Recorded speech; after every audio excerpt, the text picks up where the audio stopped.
Welcome back, everybody, to another episode here on the Sitrep podcast. I am your host, Oriskany Jim. It is a perfect hobby day down here in Casa Oriskany. By that, I mean it is miserable outside. It was raining pitchforks, cats, dogs, drunken Irish babies, you name it. It was falling out of the sky a few minutes ago. So when the weather is miserable outside, that means it's a good day to sit inside and get some hobby done. So let's go ahead and get started.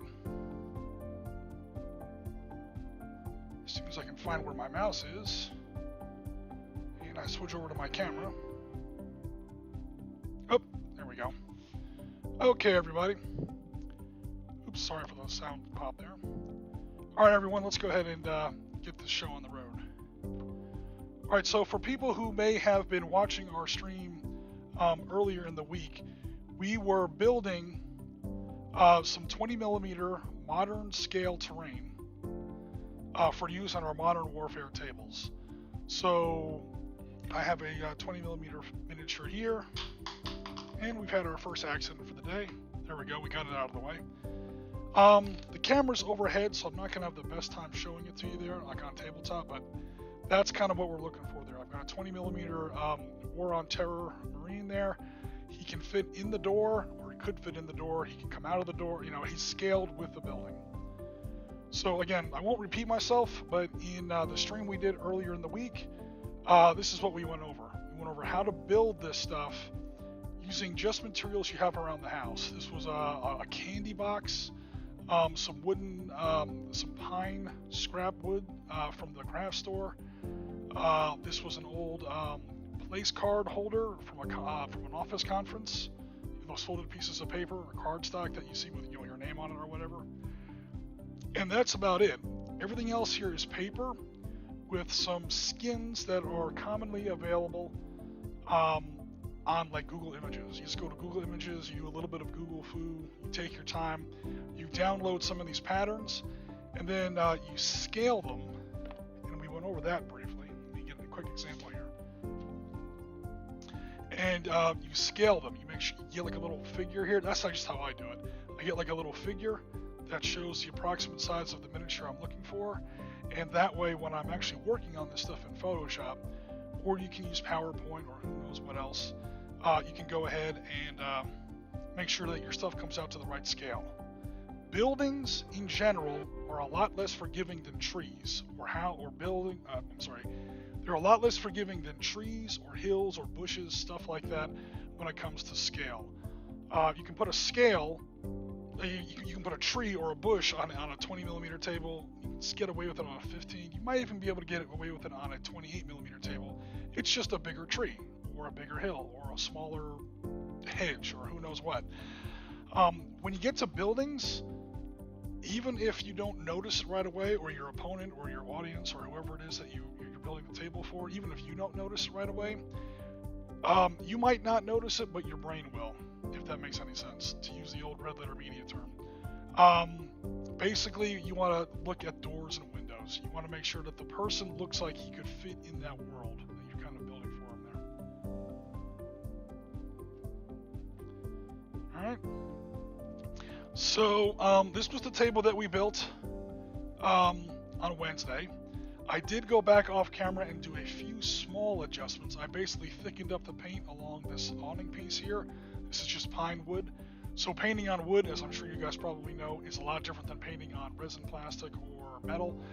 It's very porous, and it will drink up your paint like it's Friday night on a payday. I mean, it will drink your paint like it's going out of style.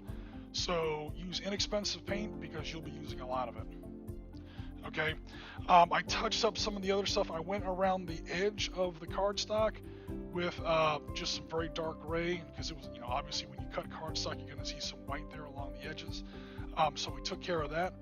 And lastly, underneath the awnings, let me get that more centered on frame there. Underneath the awnings, you want to get under that with something, even if it's just a very simple dark gray. It doesn't have to be the same pattern as this, although it can be. It's got to be something though, because what's going to happen is, especially on larger scales like 20 or 28 mil, you're going to set this miniature down on or this terrain down on the table. you're going to set up your miniatures. Here's a little T55 to cause some trouble. Okay, and here's our little operator. And what's going to happen is you're going to get down to eye level to get line of sight, and you're going to see what's underneath that awning. Like if it's the back of a cereal box, or who knows, whatever cardboard you cut that out of, and it's going to break your immersion like that. So you got to make sure you cover that, even though it's not immediately apparent when you set the box down on the table. You want to make sure you get something under that awning. Again, black might not work, but like a dark gray, something like that. It doesn't really matter, because even in a realistic setting, even if this was white or green or blue or aluminum siding or whatever the heck it is, it's going to be in shadow anyway. So it's going to be a darker color. So I just go with dark gray. You just want to cover up whatever nonsense you've got on the back of the box. You don't want your T80 rumble or your T55 rumbling down the street ready to do some damage, and you get down to get line of sight and you see Tony the Tiger there from your kid's Frosted Flakes box hanging out there underneath your building. It's going to look dumb. Alright. What we've also done, and now I've lost my Twitch stream because stupid. Sometimes I really hate doing this stuff on a phone. Thank you very much. Okay, cool, we're back. Okay, something else that we took care of off camera, because I didn't want to bore everybody to tears, is I went ahead and did the base construction of some other smaller buildings. I said on Wednesday stream that we had 3 buildings ready to go. So I went ahead and did the other 2 buildings off camera. Again, I only did the base construction. These are the simpler buildings, obviously. So I just went ahead and slapped these together, at least at the basic level. Because again, I didn't want to log on to the stream today on Sunday and do the exact same thing again, just with different buildings. So again, a basic jewelry box, a cardboard jewelry box that they sell at Michael's or any other decent craft store. I have some actual example boxes here I can kind of quickly grab. So yeah, you can buy these boxes very cheaply. I think this one cost me like $2.99 or something at any craft store. It's simple cardboard. It is pretty thick though, so your building's gonna have some decent structure to it. Okay, and once you do that, you take off the lid obviously, and then you can cut it however you want. You can cut it like I cut this one with a little bit of a peak to it, and then I got another piece, pre-folded it, and put some corrugated metal pattern that I found again on Google Images. Scaled it to the right size and then printed it out, pasted that onto some thinner cardboard, pre-scored it with a metal ruler and a razor. Of course, you don't cut all the way through, and so you get a nice clean fold, and then sit it down there on top of the box. That was super simple. Again, just go around the edge with some sort of a medium gray, and then underneath the bottom with a darker gray, just to make sure you don't get that immersion breaking material that you might see if you go down to eye level on the table. This one was another simple box. In fact, I think this one was the lid on this box. So these two used to be just basic, as you can see there by the little snowflakes, kind of a Christmas candy gift box kind of a thing. All right, so I took the lid, saved the lids, saved the main box, because you can make 2 different buildings out of them. And again, slap the roof on there. Now with this one, I got my basic shingle roof tile pattern. Again, you go to Google Images, get a seamless pattern. Make sure the word seamless is in your search. Get a seamless pattern, and then all you do is you cut around it. Let me get that better on camera. So you don't cut to the exact proportion of your piece. You take your roof piece. Again, this is probably a cereal box. I actually don't remember. You take a little piece of cardboard, you glue it down with some Elmer's school glue or stick paste or whatever. Don't use Elmer's wood glue or PDA or whatever they call that stuff, PVA I think it is. Or don't use any kind of a liquid glue when you're doing this kind of pasting. You're going to get bubbles and warps, and it's going to be a mess. This stuff is actually much easier. You paste the entire thing, and you literally just wallpaper it down onto you wallpaper your pattern paper, just regular copy paper, onto your cardboard, and then you cut around it. You leave about ½ an inch around all the perimeters. You then cut 45-degree angles into each corner, and what that allows you to do is you can fold underneath it like so. Hopefully you guys can see that on camera there. You fold underneath it like so, and now you automatically have that underside, and you get a nice clean piece. You paste the entire thing down on top of your box. Sometimes gluing a flat piece of cardstock onto the flat piece that was the bottom of the original box can be a little difficult. It doesn't want to stick. Your cardboard is going to soak up the glue and it's going to warp. So a good trick is to set it down, get it just the way you want it, and then what you do is you put down a large book, but if you can help it, not just any book, get a large paperback. And the reason for that is a large paperback, because it's a paperback, it's flexible, it's going to droop down over the edges of your building ever so slightly with all that weight. And that's how you're going to get that nice flush adhesive from your cardstock onto your cardstock roof onto your cardstock building. So, sorry for the camera there. So that's where we were so far. We got everything built, structurally speaking. Now it's time to actually start adding some fun details to kind of bring these buildings to life. The table these are going to be going on will be cool. Thank you, John Lemon. Again, it's for pretty much anything 20mm modern. When it comes to making buildings for a specific setting, I actually don't really do that. I mean, obviously, I can't use American Revolution buildings for a rag, 2012 or anything like that. But yeah, basic modern buildings, and then the way I change the location of the table is with signage, and we can go into that a little bit later as well. Okay. So on this building, we've already started a little bit of the details.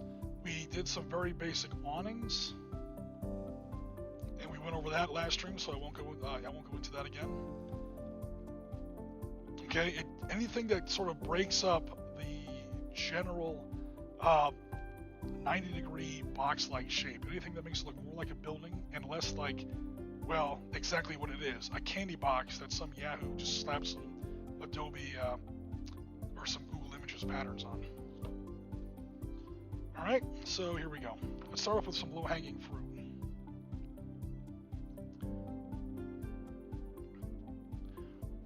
Let me get the original piece so I can show you guys kind of what I'm working with here. Again, the craft store is your friend. Head down to Michael's or whatever craft store is nearby you. Get some very basic, pine pieces or whatever. Balsa wood also works. Balsa wood is a little brittle. It's very easy to work with, but it does break very easily because of hello balsa wood. Excuse me. Dollar Tree. My sound engineer and comment monitor, Jennifer, also says Dollar Tree is another great place to go. So you can see where I've already kind of used these. I had some miniatures, sort of blue tack to this, and I did some priming on here. Again, we're going to paint everything anyway, so this is a great time to use up some of the scrap wood you've got hanging around the house. Just try to make sure it's pine, because, I mean, unless you have like an actual power tool. Oh, I'm sorry, what was that, Jen? Hello, Damon. Thanks very much. Jen is going to be monitoring the comments today, so if you hear someone, a sweet and sultry, sexy voice kind of whispering to me from off camera, we are not starting one of those streams. Yeah, now Jen's laughing at me.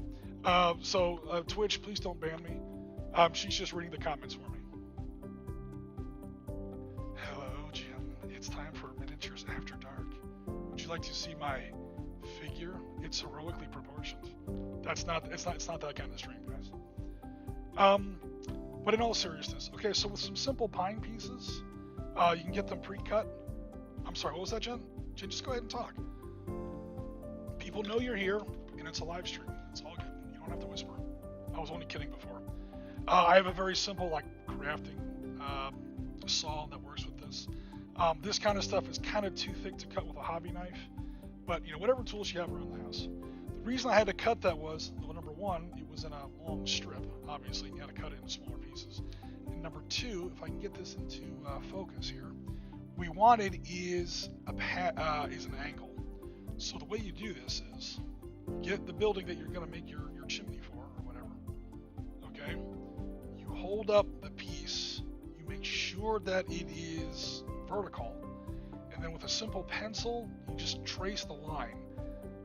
That's how you can get the angle you want so that your chimney will fit on there flush and vertical without a protractor and all that kind of stuff like that. I mean, if you want to get all engineering on it and, you know, get a protractor and stuff like that, that's fine. It's just not usually required.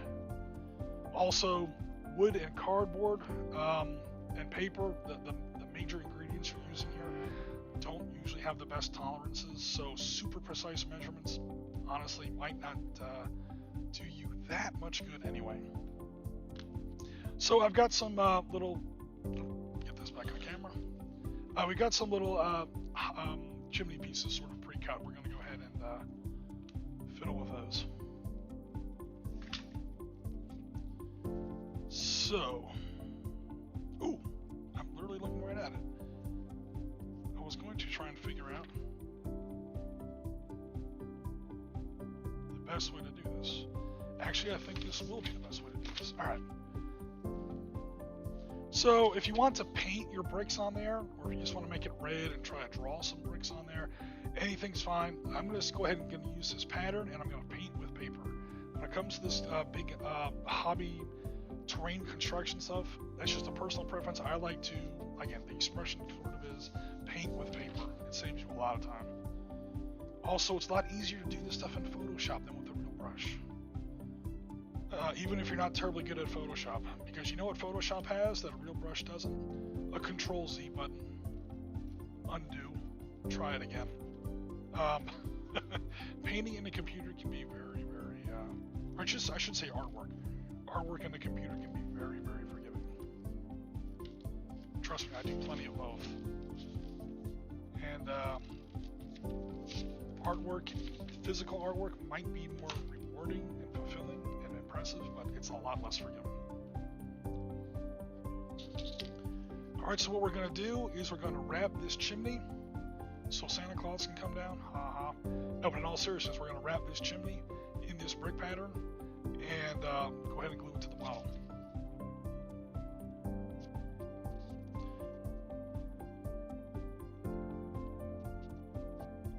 So I'll tell you how I'm going to do this. I'm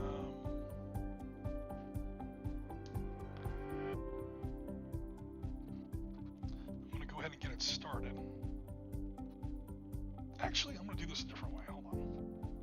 Let's be smart. And you guys let me know if you want me to, what's the word here? First of all, just my microphone. Sorry about that. If you want me to just stop, like, narrating everything I do and just do it. Because most of what I'm probably blathering about, you guys probably already know. I'm not exactly Captain Tutorial here, and this is pretty basic stuff.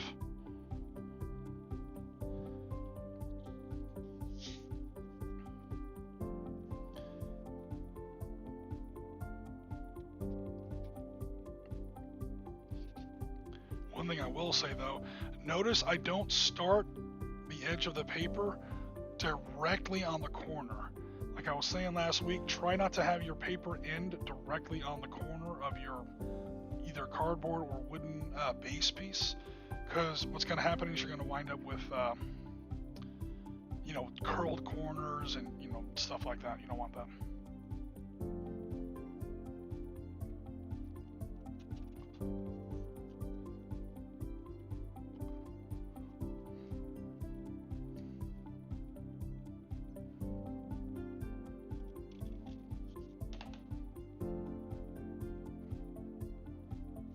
Try to make sure that the pattern of the, although it's not really going too well so far, maybe I should mention this. Oh no! Be merciful, paper. Okay, that could have been better. What I was trying to go for was to make sure that the bricks line up, which it didn't do perfectly, I won't lie. But it's fine. It's okay. It's close enough.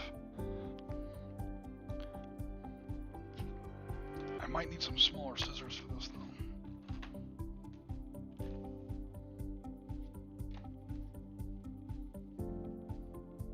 Thanks everybody who came out. Apologies to our Facebook community. Sorry for the pop there. Apologies to our Facebook community. I did it again. Apologies to our Facebook community for Wednesday's stream. Apparently we were very popular on Facebook, and I didn't know it. So I was watching Twitch comments, and I was watching YouTube comments. I didn't realize we were getting so many comments and we had such great audience participation on Facebook. So I do... Hold on, let me adjust my mic here so I don't pop every time I say the word Facebook. Hopefully that sounds a little bit better. Apologies for that. I apologize a lot on these streams, as I'm sure people have realized. Alright, so that's going to be our chimney that's going to come up off of that roof. All we got to do now is we got to figure out what we're doing with this, because obviously that's not right. Alright. It is simple to fix. We get some paint.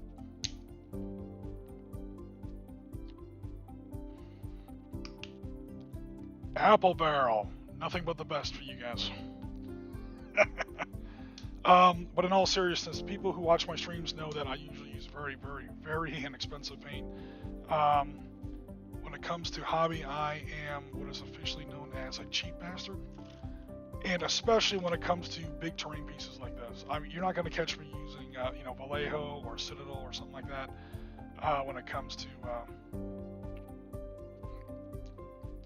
very large, or not very large, but, abnormal. I'm not painting a tank. When it comes to a tank or a person, soldiers or whatever, I'll use, better paints.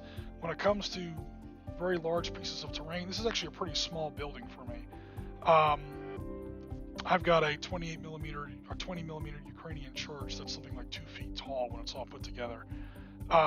Needless to say, when it comes to those kind of painting projects, you don't have to use the absolute, $20 a bottle, nice paints, because you'll go broke very quickly. You guys probably already know this, but just in case, just a personal thing, I never paint with straight out black. Even if I'm going for black, I'm trying to represent black, because it just never works. And again, I'm painting into a woodcut. This is going to be one of the most porous things you ever paint. I guess if you were really serious, you could prime it ahead of time to sort of seal it up. For a small surface like this, I don't think it's really a big deal.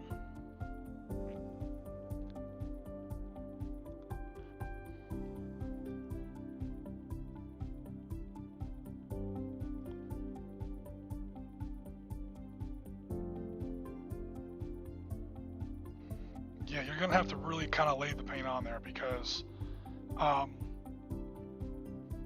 obviously, again, you're painting into an actual woodcut, so it's gonna get pretty thirsty when it comes to that paint.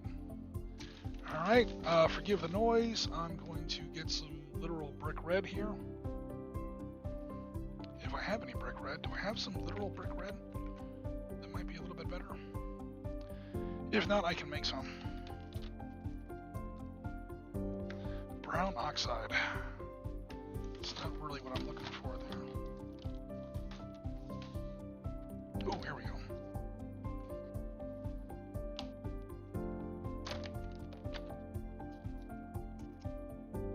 Red iron oxide.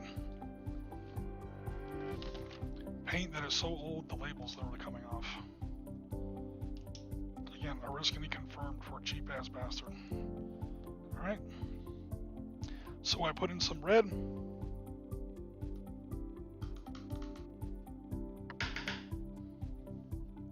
I do want to dull that down a little, so in goes a little bit of that dark gray. A little bit more, please. A little bit more, please. That works.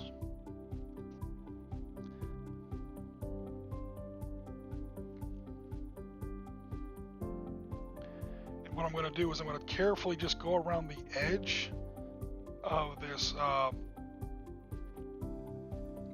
chimney here to give the illusion that it's actually made of brick that actually has some has a little bit of thickness.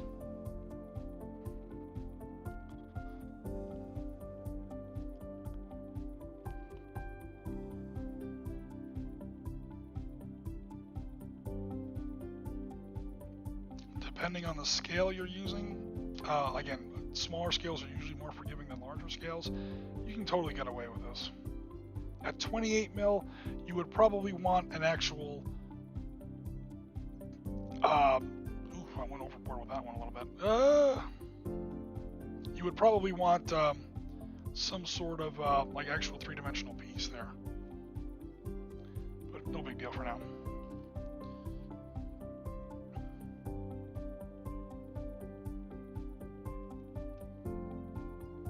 All right, give me 1 second.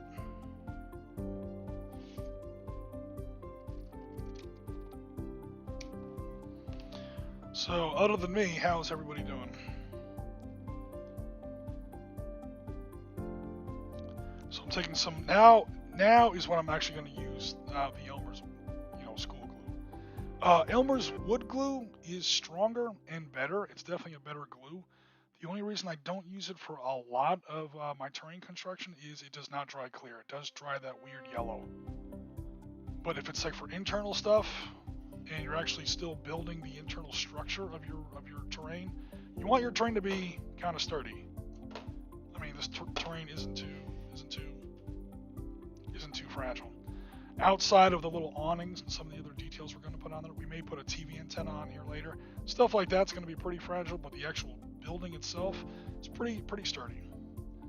So for construction like that, you might want to use like the yellow Elmer's carpentry glue or wood glue.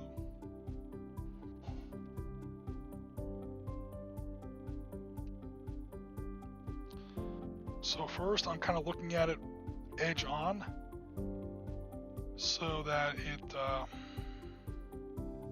I make sure that it's standing upright, and I make sure that it's kind of where I want on the, like right there, it's a little crooked. There we go. Hopefully that's a little bit more straight. One thing you do want to look out for, and I have noticed before, chimneys are usually alongside outer walls. They're usually not like right in the middle. I mean, there's definitely exceptions. Like this one is a little too, let me get on camera there, it's probably a little too far away from the outside wall. It's chimneys, plus it didn't stick on there anyway, which is good because I didn't want it there. So chimneys usually lead to fireplaces, hence that's how chimneys work. And chimneys are usually alongside outside walls, so I'm going to kind of make sure I get that on camera.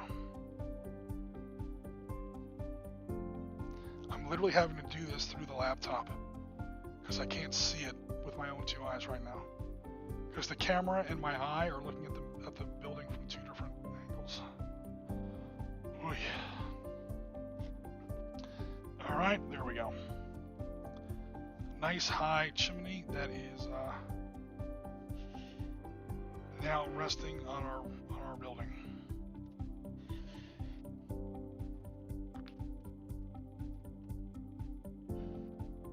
So right off the bat, we're making sure that our building is not just a straight out rectangle or a cube. That's the thing we really want to try and break up. Okay, while we let that dry, because that's going to take a couple of minutes to dry here, we can work on some other buildings.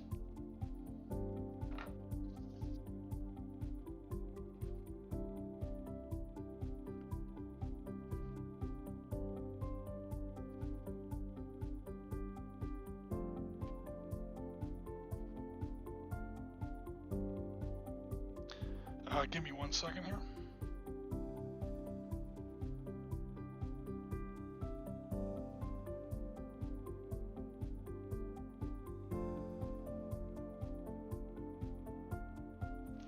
Alrighty. So yeah, let's go ahead and build some of the other little details onto our models here. Okay. That's too small. Did I make any bigger ones? Oh no. Okay, cool. All right, so again, I pre-cut some of these small pieces of pine because I didn't want to be using the saw on camera. That usually doesn't work out too well. Even if I do manage to get the cuts the way I want to, I wind up shaking the table all over the place. So I got 4 pieces. Let me make sure I get the right sizes here. Okay, I got my 4 short ones. Where's my 4 longer ones? Uh-oh, I may have to do some cutting on camera after all. I'm supposed to have 4. Oh, there it is. Whew, scared me for a second. Oh, it's the wrong size. Yeah, I will have to do some cutting on camera after all. Oh, that's terrible. No. Yeah, I'm gonna have to go ahead and do a small amount of actual sawing on here. No worries, I'll get this going super fast. Guys, if the camera shakes, I do apologize. We gotta cut one more piece of this pine that's the same as these other ones.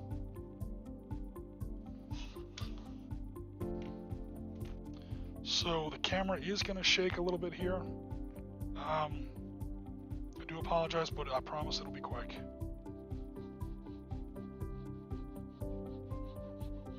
Ironically, this was kind of what I was trying to avoid. Let me not smash my building there.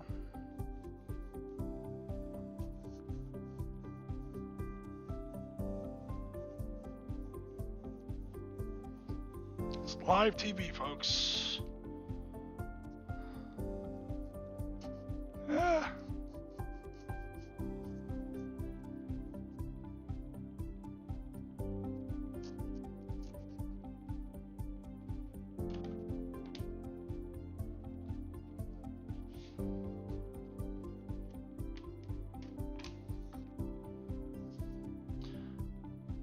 Very quick sandpaper.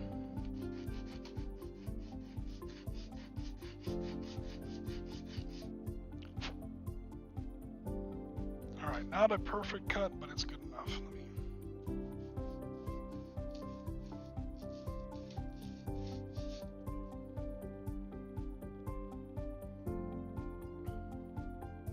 Alright, that wasn't too bad.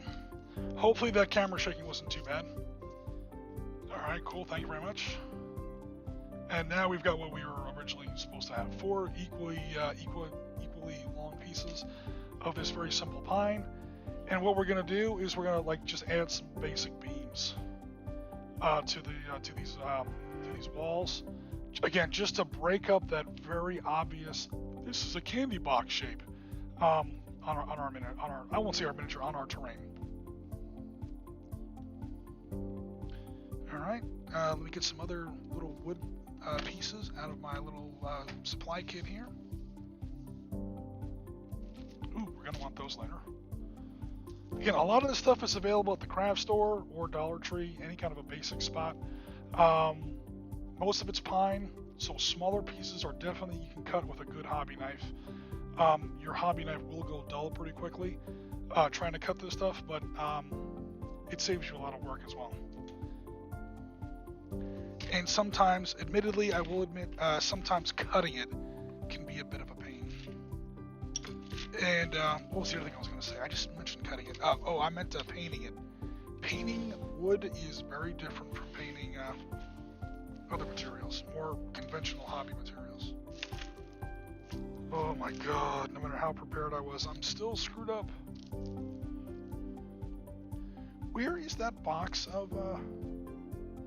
Hold on, guys, I'm literally missing something here. It's going to drive me bonkers. No. No. Okay, that is going to get on my nerves. Every time I go to find something, it's always gone. Okay, I have refound it. Again, just a box of stuff. These little wooden, I want to say chips, these little wooden, pre-cut pieces. Very, very handy. Alright, so what we're going to do is to take these little wooden pieces. We're going to make little feet for our little beams there, and then we're going to attach this whole thing to the underside of our model there, and that's going to give a little, well, at least it'll be centered. Thank you very much. It'll wind up looking like that. You do that, and you do it with you use some paint, maybe a little bit of orange rust effect on there, because this is kind of like an old warehouse. You might see like the Donbass or who knows where, and hopefully it'll look pretty good. So let's go ahead and get started.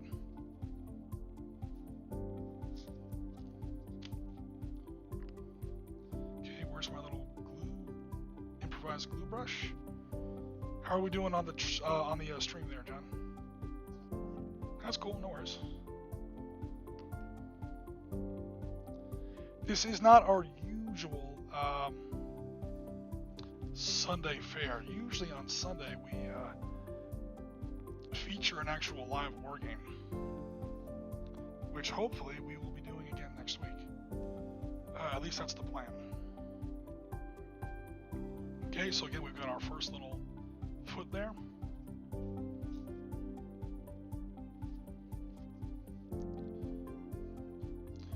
Though I do warn everybody, if there are no comments in the chat, that means that I decide what we talk about, and that's not going to go well for you.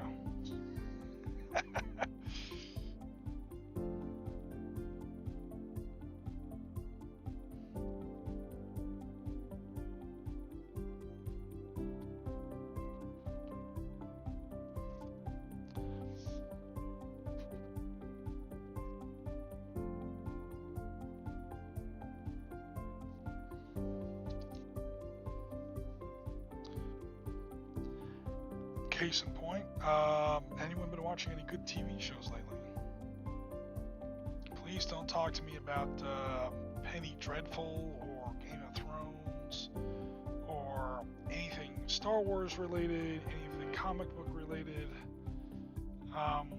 That's not the kind of stuff I watch.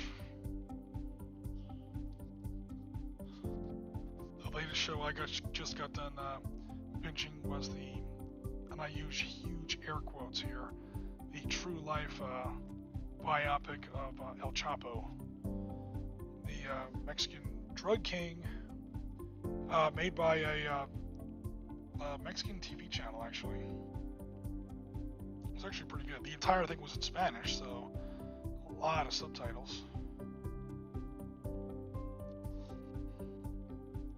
But it was pretty good. I mean, obviously they're going to take some liberties with what really happened with that guy. They're going to leave some things out. They're going to add some things in. Some identities were blatantly changed to protect the not so innocent. Not even close, man. Like actual people that he knew that are, or I don't want to say friends with, but were, was in contact with, that were semi-famous. And if you actually put them in your show, you're going to get the ever-living you-know-what suit out of you, probably. So they had to change some of that. Alright, where's my sort of biggest hobby brush? Because I'm going to be painting the crap out of these. Actually, these guys are still kind of drying, so let me not start painting those yet.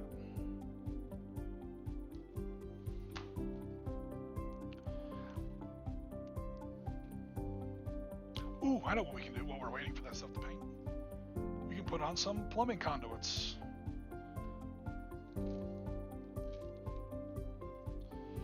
So this chimney is ready to go, guys. These little stanchions, these external stress supports, are ready to go. They're going to go on on two sides of these buildings, 2 foot pillars per side. So we have 4 total foot pillars. I would really like to have 8, but I'm not going to cut all that right now. That way I can put 2 on every side. Also, that might be a touch much. But no worries. I would start painting those, but actually the glue is still kind of drying on those, so I'm going to leave them alone for now. So what I'm going to do instead is we're going to put some plumbing conduits on the side of this larger building here. And that's really easy. Again, The little craft store section is your friend. Oops, let me get that little thing out of my eye there. Sorry about that. We're going to go ahead and paint this a light gray. And when that light gray finishes, I'm going to dust it a little bit with some orange rust to give it some kind of faux rust effects. And then it's going to fit very simply along the side of these buildings and make a nice little accent to some of the walls on that larger structure. Plumbing conduits, external plumbing lines, electrical conduits, phone conduits, stuff like that. Very simple. I have a couple different, for lack of a better word, gauges or sizes, whatever the word is. A couple different thicknesses, which will add a nice variety. Oh, those are actually the same ones. Okay, never mind. I thought those were a little thicker. That's what she said. Do I have any? Do I have any larger ones? Actually, I don't know if I do. Oh, what's this? What's this? There we go. Victory.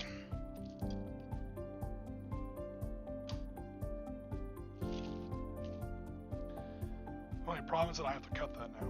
Alright, so that won't be too hard.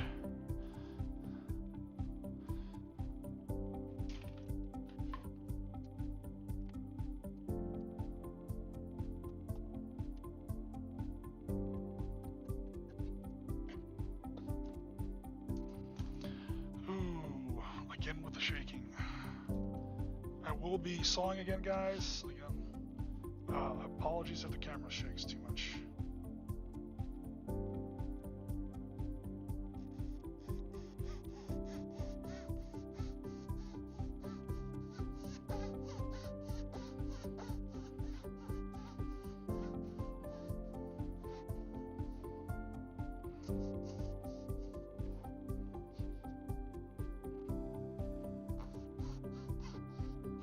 Every time people who follow me on different platforms might have seen me work on stuff in my dad's workshop, where you could literally build a house in about 6 minutes with the tools he has in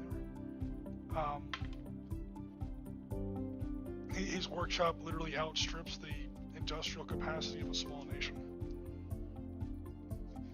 And whenever I bring my hobby stuff up there, he always laughs at my tools. Like, he's got table saws that could literally like dismember, virgin lumber out of the Pacific Northwest. And then he sees this thing. He's got an air compressor that sucks all the sawdust out of what used to be a 4-car garage and is now basically a small cabinet factory. And he sees my tiny little, air compressor for my airbrush, and he just starts laughing. He's like, "Oh, that thing's so adorable. It's cute." His exact expression is cuter than a bug's ear. It must be a Montana thing. I don't know. But he always gets the kicks out of how minuscule all my tools are. To be fair, then I get a look at his paintbrushes and some of his, more artistic supplies and tools, and I'm like, oh my god, dude, we gotta have a conversation. You call this a paintbrush?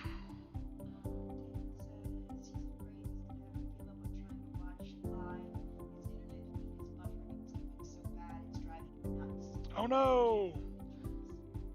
Okay, no worries, Damon. I appreciate you coming out. Hopefully it's not, hopefully those, I hate to say this, I hope those problems are on your end and not for the general audience. So hopefully, but thanks for coming out and thanks for trying. And again, this will be posted up on our YouTube and Facebook pages as recordings afterwards. So hopefully that'll go better for you. Thanks very much for coming by. I know you were working today, so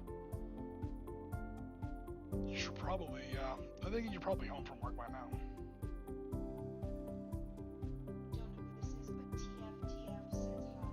Oh, TF, I remember him. Yeah. Hello, TF. How you doing?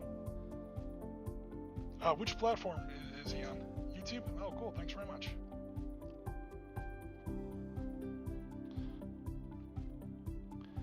So we're just TFTF. What we're just doing is some 20mm buildings that we actually constructed from scratch on Wednesday. What we're doing today is we're coming back and we're adding some little improvements and accents to it. All right. So again, a very simple light gray over what's going to be our large plumbing line, and then we'll just let that dry. And while that is drying, we will do something else. Are these stupid things ready to paint yet? You know what? They are, whether they are or not. I will just be careful with how I paint them.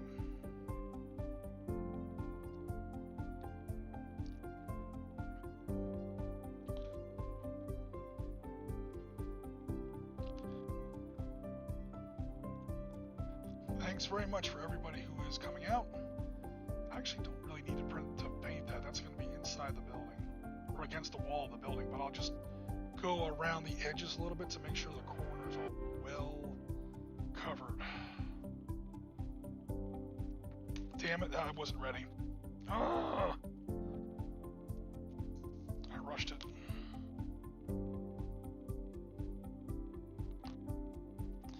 Epic fail. TF says they're doing good. How are you? Not too shabby. Having a fun hobby stream. On a Sunday, life is good.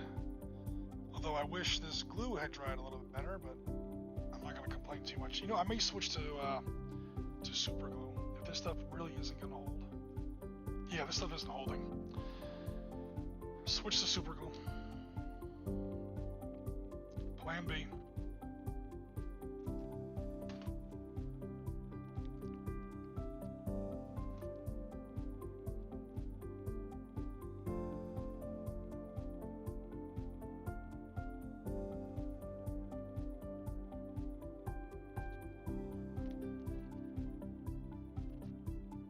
Yeah, none of them are sticking at all.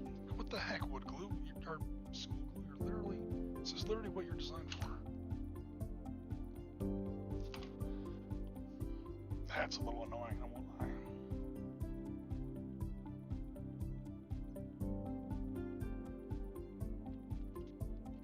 Yeah, the super glue is already working better. I can already not adjust the piece as it's fitting.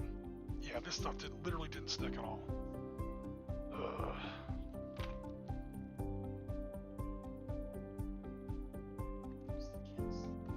I'm sorry, what was that?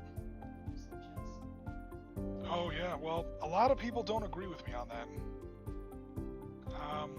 I mean, glue is a very, I've noticed in the hobby, glue is a very personal and sometimes borderline contentious issue. I know what kind of glue I like. I know a lot of people raise an eyebrow. I use gel.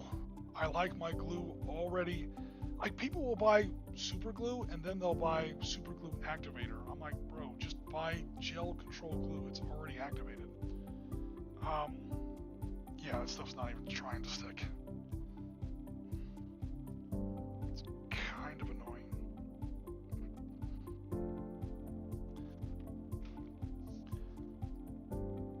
But apparently I'm not an expert on glue because I thought that Elmer's white glue would do well enough on this. Epic fail.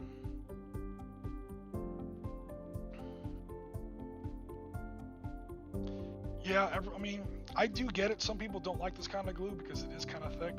And if you're not very careful with its application, especially on small models, it will goop up and ruin some of the detail on your model.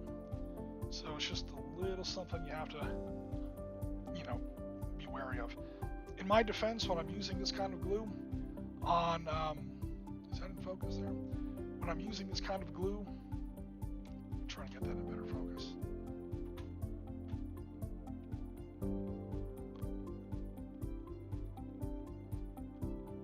Well, I guess it already was. Like, as good as focus as I can get. When I'm trying to use this glue on a smaller model, I will kind of puddle it on a piece of scrap cardboard and apply it with a toothpick or the end of an old razor or something like that. I don't just literally glob it right on the model out of this little spout. Nowhere near enough control. TF says he just uses the CDA Yeah, so PVA, if I understand correctly, PVA is sort of like Elmer's wood, or not wood glue, school glue. It's basically white glue. They don't call it PVA over here, to my knowledge, over here in the States. So I could be a little incorrect about that. But usually Elmer's white glue does a pretty good job on wood. It epic failed on this one. I don't know what happened there, but no worries. It's already sticking better with this Loctite stuff. Alright, so let's go ahead and try this again. So the stream does not bog down in technical and chemical failures.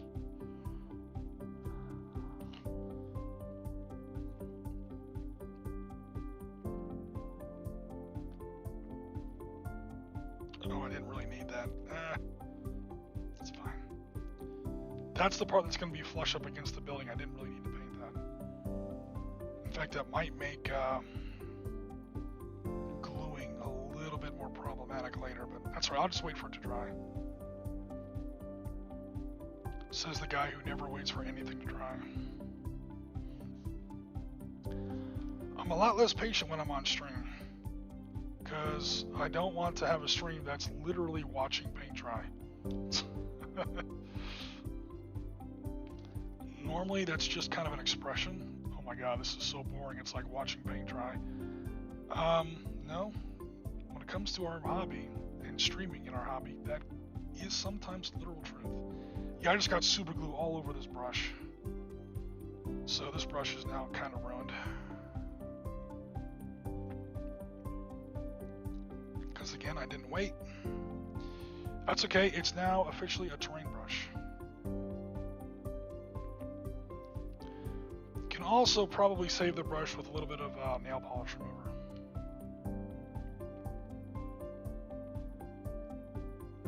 But I will obviously do that off camera.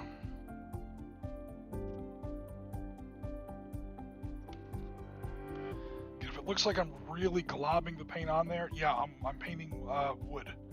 Wood being very porous, you really have to kind of slap it on there.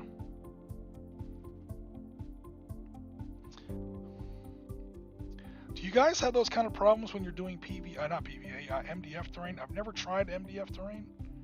I know it's basically kind of like, I don't want to say cardstock, but it's vaguely a little like either very light wood or cardstock.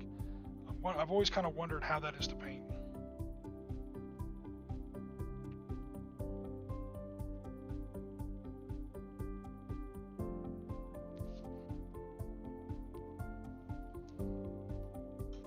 That's a little frustrating. I actually like that brush. I'll save it later.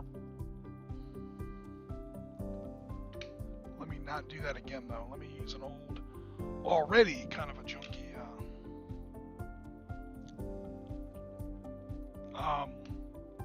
terrain brush.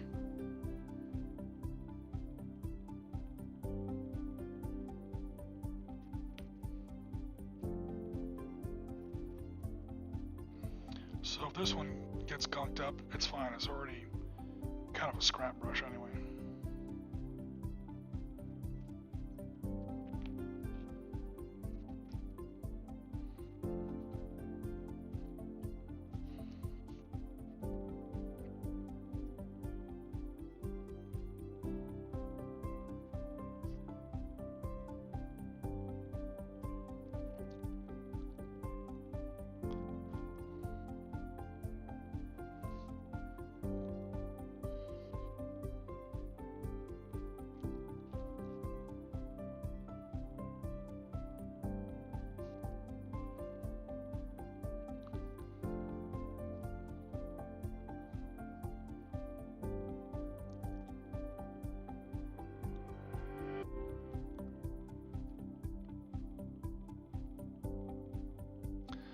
I'm avoiding those inside corners there because that's where a little bit of the gel glue has sort of bubbled out, and I'm trying not to wreck another brush.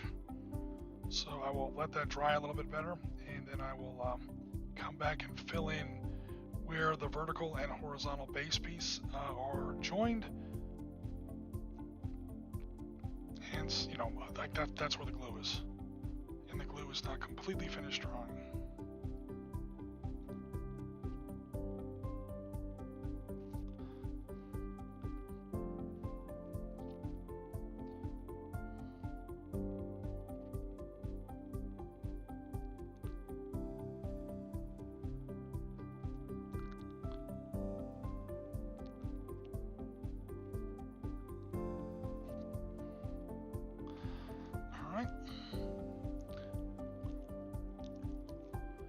What else we have going on here? Hopefully this is getting to be about... Okay, that's pretty much dry. Cool. Awesome. Next color. Okay, my little drawer thing has completely fallen apart. Nothing like problems when I'm directly on camera. Thanks. Thanks, everything that goes wrong. My hobby drawers pick now to like fall apart. Because I don't have like 16 other things on my mind right now. What is actually back there? God, that's annoying. Alright. We got it fixed. Some very basic orange. For some very basic rust. For lack of a better word, dry brushing.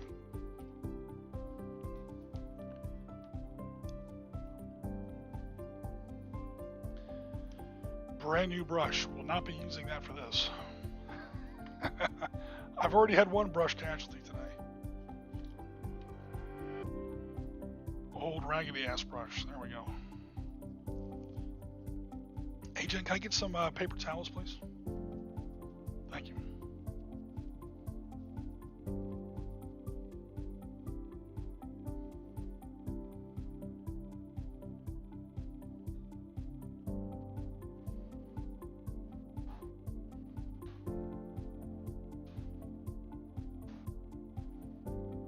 Hello Ben, how you doing?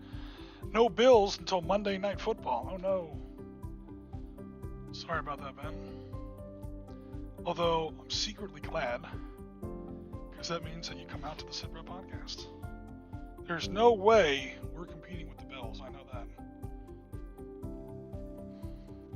So I won't spend too much time talking about dry brushing. I mean, literally, you guys know how dry brushing works. Probably 50 times better than I do.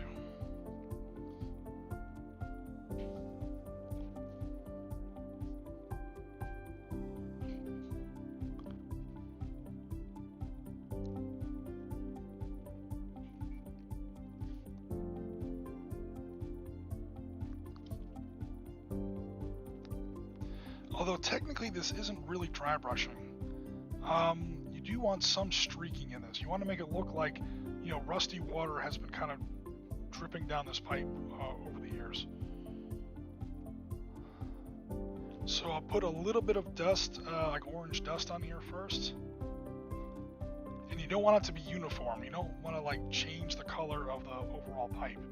What you're going for here is like a rusty, or what I'm going for is like a very rusty, I don't want to say pattern, but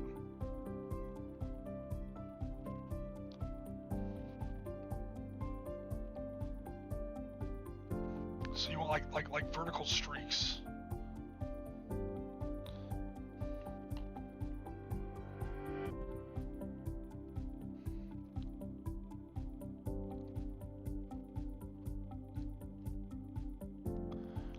So it's you don't want to overdo it. I keep saying that. I don't want to be overdoing it. I don't want to say you, because then it's going to sound like like this is a tutorial. And again, when you're talking to people who know more about the material than you probably do, you probably don't want to brand yourself as a tutorial. So let me go ahead and try to focus that a little bit.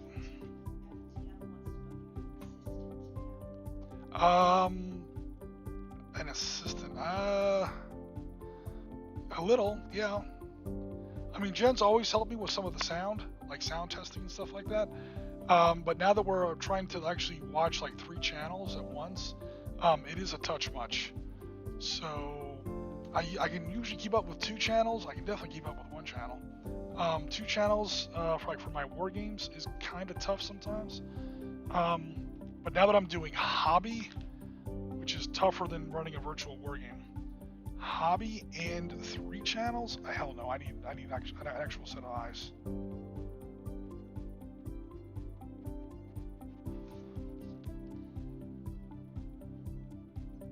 Oh crap, I just now realized I never cut this. Oh dear Lord in heaven, how stupid do you have to be, Risky?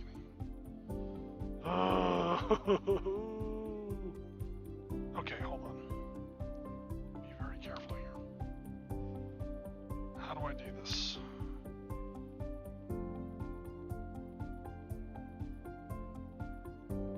I guess I can do it. Hold on, everyone. At least I noticed before I glued the piece on there. That would have been bad.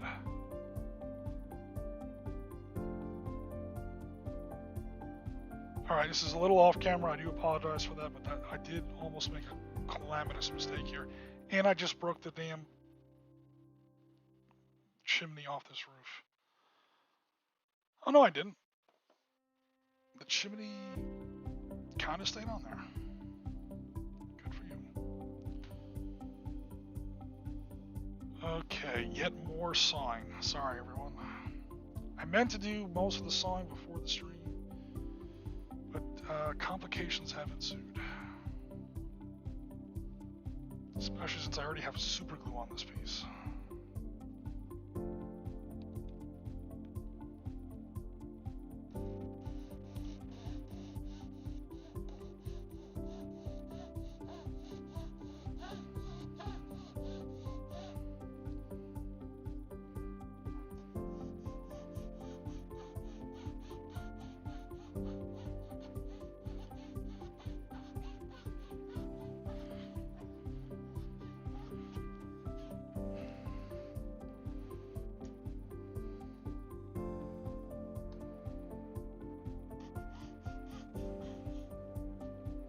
She just rebrand these videos. This should be a Risky Screws Up Hobby. It's a comedy show. It's not a tutorial.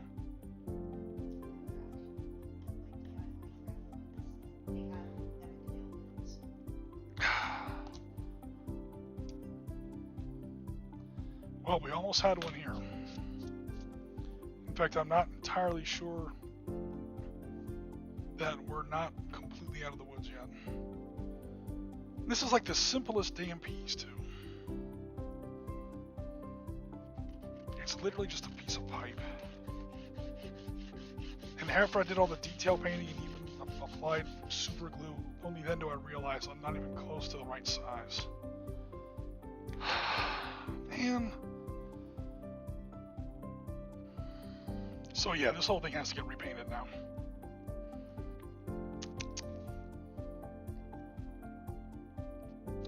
The good news is, what we're painting here is a rusty, beat-up plumbing pipe. So if it looks a little beat up, hey, I meant to do it that way.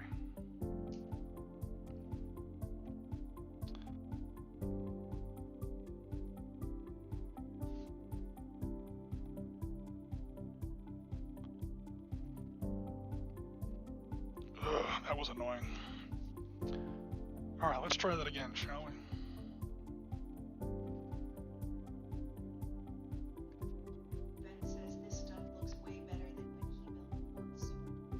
Yep. Yeah, but you had to build like 20 buildings in like 3 days. I'm taking, 2 days to build 3 buildings.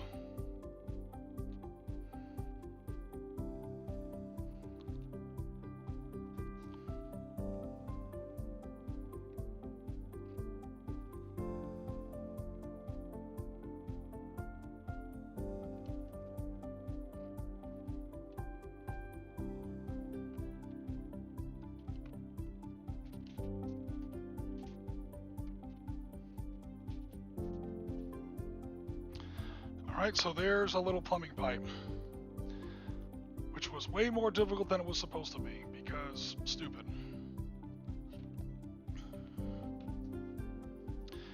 Alright. Oh, sorry. So this, what the buildings are made out of, is what TFTF is asking. Excuse me. Very simply, cardboard boxes. So you can either get the cardboard box at the craft store. This is like a little jewelry box or a gift box you can buy at the craft store. I think this will cost me like $2.99 at Michael's. These slightly larger buildings, this was the main box. This was the lid for, as you can see by the little pattern inside there. Let me see if I can show the pattern there.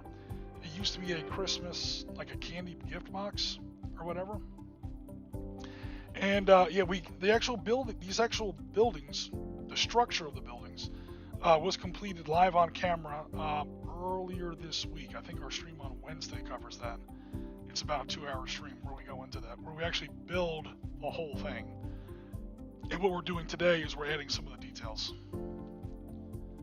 So yeah, it's a box. Now you can build this out of this flat cardboard if you want. Number one, it's going to take 3 times as long. And number 2, perhaps even more importantly, it's not going to be nearly as strong. Also, try not to build these things out of things like soup boxes or cereal boxes or like cake mix, whatever boxes, cardboard boxes you might see in your cupboard or your pantry. That might not get the job done because you're gonna have all kind of, it's not really strong enough.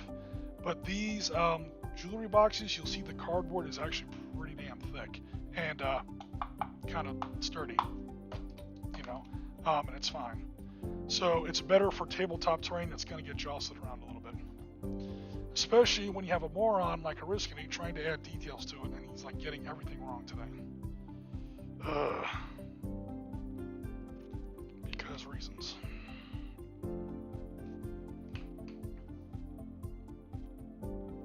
Very annoying.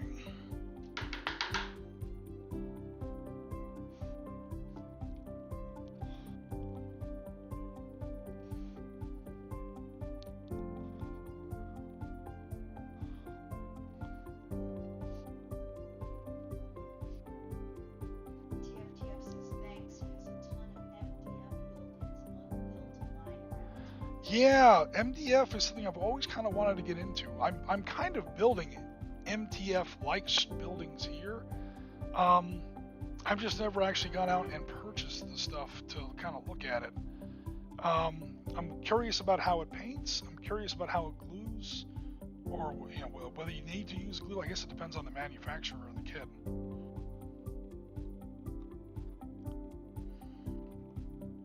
So I'm going back now and I'm filling in the little bits of paint that I tried to avoid before because there was still a little bit of wet glue, super glue, on those particular parts of the piece. And I didn't want to run another paintbrush through undried super glue and thus pretty much ruin the brush. And again, these are going to be external support stanchions on the outside of our little mini warehouse structure. Again, anything that breaks up that basic cube shape.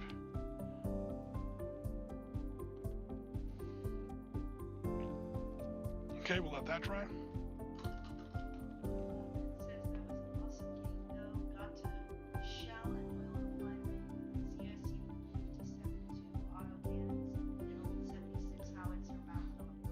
Yeah, that's an old game too. That game was Ben Johnson was mentioning a game that we played. God, when was that? 2000. It was a while ago. 2006, early 2007.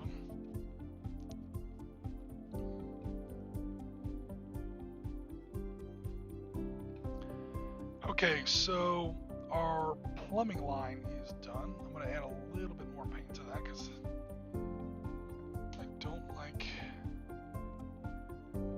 There we go. Alrighty. How about we build another chimney? Just to keep the stream going while this glue continues to dry. Okay, so I got more pre-cut chimney pieces. The problem is these were cut for the angles on this house, not this house. And this house has a different angle. So you'll see if I just stick it on there, it won't sit on there completely level. Your chimney is actually a little crooked. I'm going to have to change the angle ever so slightly on the bottom of this chimney piece. No worries. I could probably even, no. Let me do it the right way.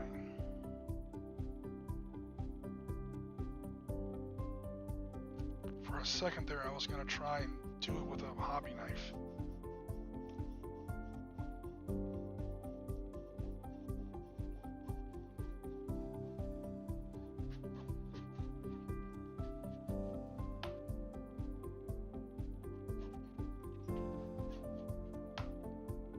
Come on and cut, you little bastard.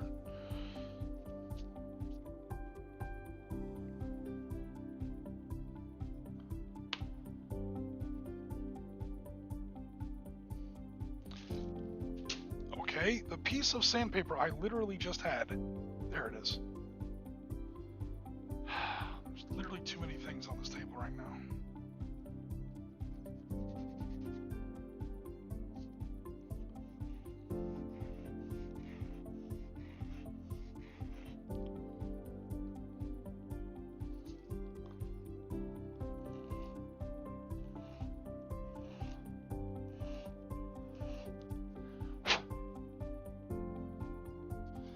See if that fixed that issue. Oh no, did I overcorrect? I think I overcorrected. Ah! Alright, now I'm going to fix it with sandpaper.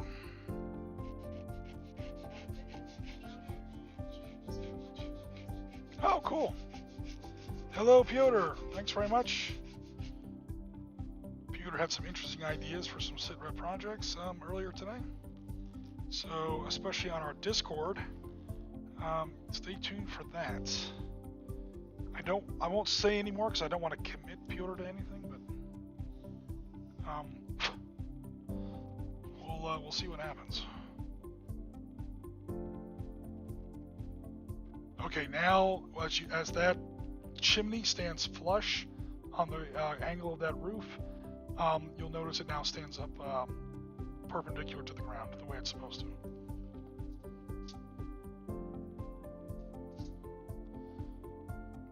So, another thing fixed.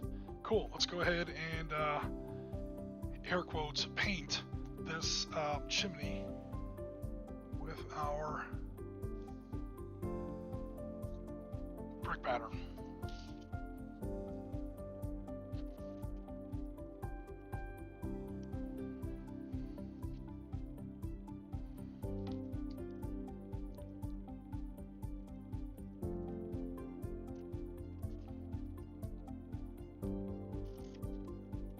Don't fall in the paint, please.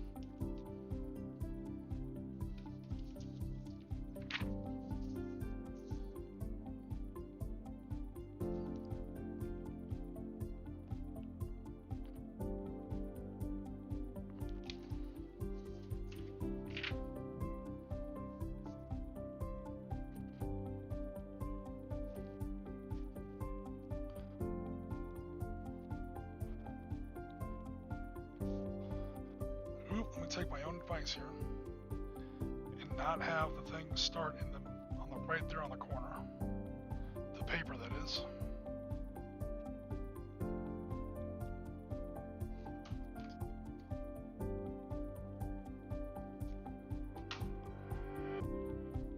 Okay, that time it actually worked. When I folded the paper around back on top of itself, the grain or the pattern of the bricks laid on there exactly correct. So that went a little sideways in our previous chimney, this time it actually worked really well. So I caught a break for a change.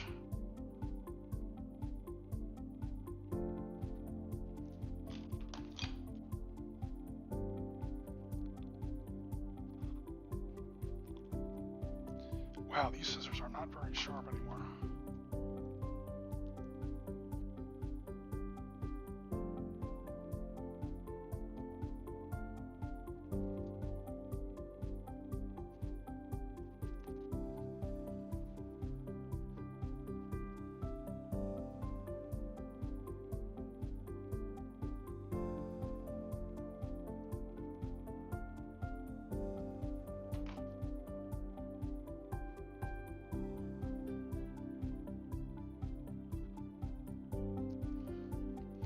Okay, so there is our partially completed chimney piece.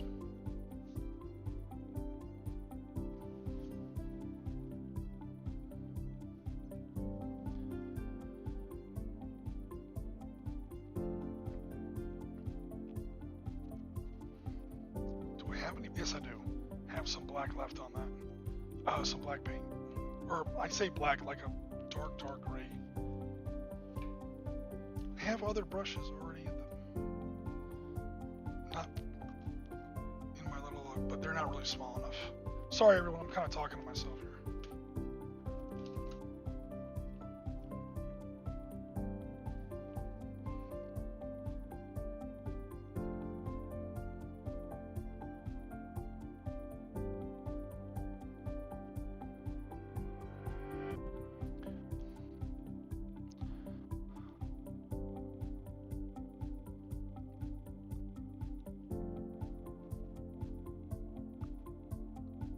So here's a happy little accident, just so I have something to talk about. When I trimmed the pattern piece, the actual card, the paper brick pattern around the wooden base piece of this chimney, I left a little. I'd like to say that I did it on purpose. I really didn't. Get in that last corner, please. Highly annoying.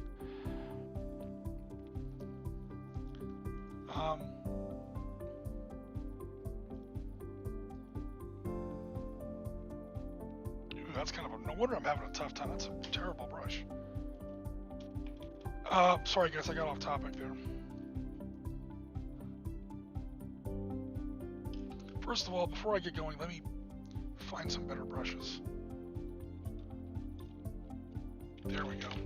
All right, where was I? I was talking about how the paper pattern sort of wound up glued to this wooden base piece, this wooden core, for lack of a better term, here on this chimney piece.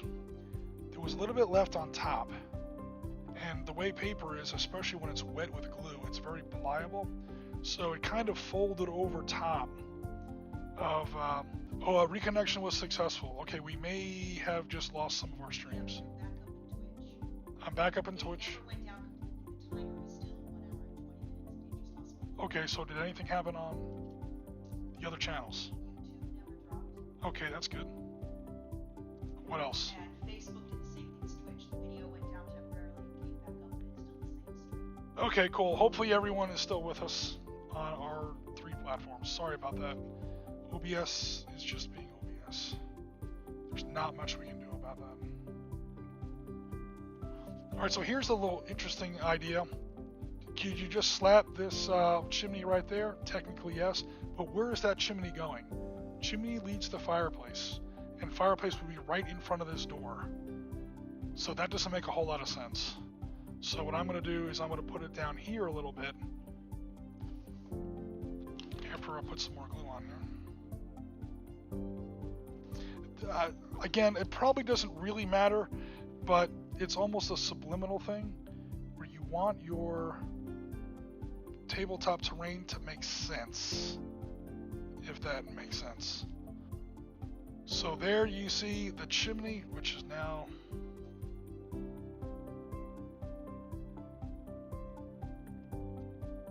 okay, now you see the chimney is inside the structure. It's not hanging off the edge of the building, and it's between 2 windows.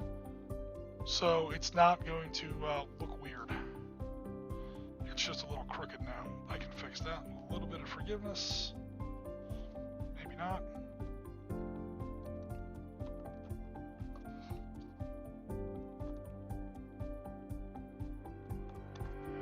Okay, there we go. So again, it's not super important because again, this is just buildings for tabletop terrain. But I know I keep saying this, I'm going to keep saying it. Anything that breaks up the very obvious cube shape of your buildings is always going to be a good thing. It's going to make it look less like, oh, this guy just grabbed some candy boxes and some jewelry boxes from the store and slapped some skins on it. That's exactly what you did, or what I did. You're just trying to make sure it doesn't really look like that, or that it's not terribly obvious. Okay, so now hopefully these external stanchions are dry. Again, that's kind of what we're looking for. That's kind of what we're looking for there. Ooh, although that outside part is showing a little. Okay, I'll just have to paint a little bit. I can't buy a break today.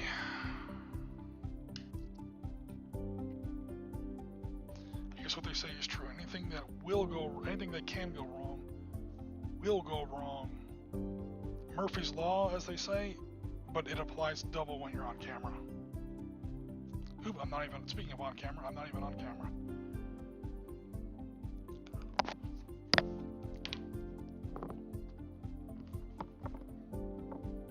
Alright.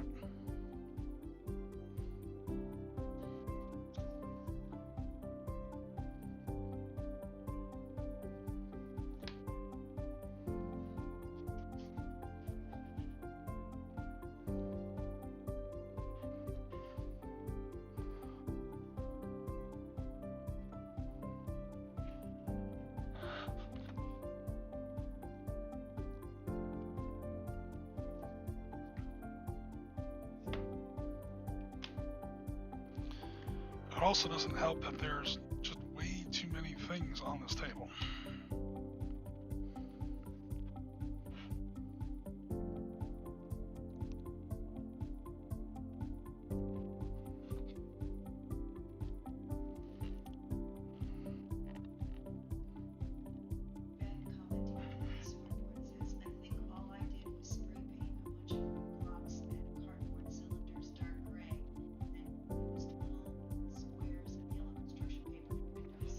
Hey, it worked. Oh, sorry. I realized you guys might not be able to hear that. Jen was reading one of Ben's comments about the port sword battle.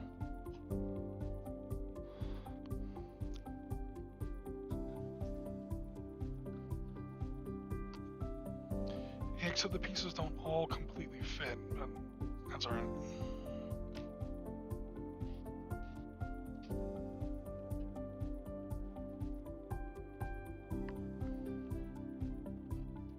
That one went on there sweet.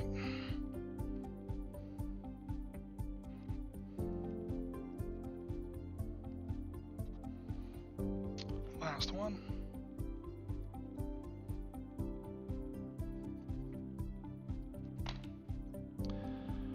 Of course I dropped it. But that's okay because it fits on there nice and... I only had one that didn't really fit. I'm going to see if I can take it off, sand it down, and reapply it. So yeah, as you can see, I'm going to need a little bit more gray paint on these pieces because they don't look very good right now. Again, when you're painting with wood, you're going to need a couple layers. But again, when it's sitting on the table, anything that sort of breaks up that... I know I keep saying that. Alright, that piece is kind of already locked in place. That's okay, it's good the way it is.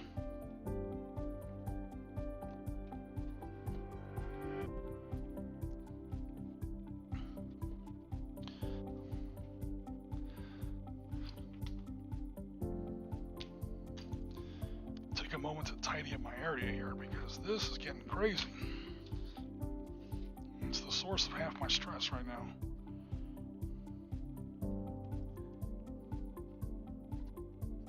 Oh yeah, that's awful looking. Oh, what the deuce.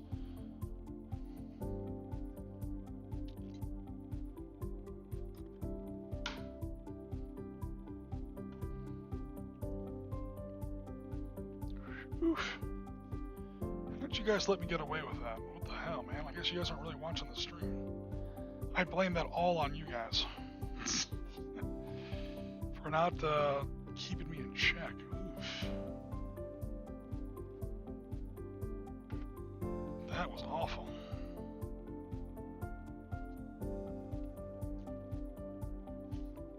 talking about that piece right there. Wow, OBS reconnection was successful. How about you stop dropping it, dude? Damn, that's really annoying.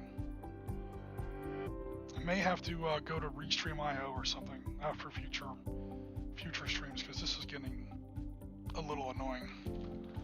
Our YouTube stream keeps or our hobby. Okay. So guys, if our streams have been interrupted or if they've temporarily gone down and come right back, I do apologize for that. There's nothing I can really do about it. It's just OBS being OBS. Not recommended. They're really starting to get on my nerves a little bit. But let's not dwell on the negative and on what we can't really fix. Let's stay happy.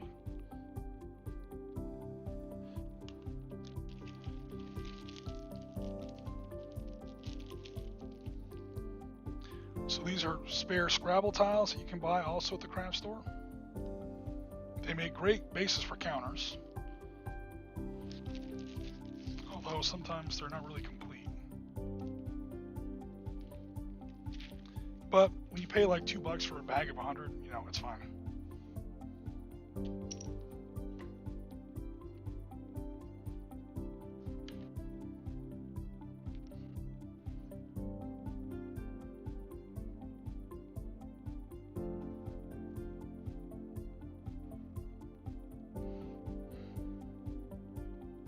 Very simple wooden piece there. Maybe a little too simple. Oh, it's stuck on there now. Alright, the hell with it.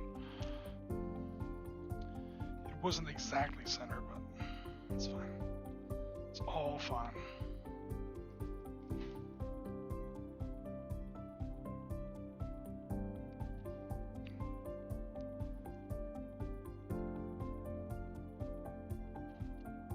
That one is better.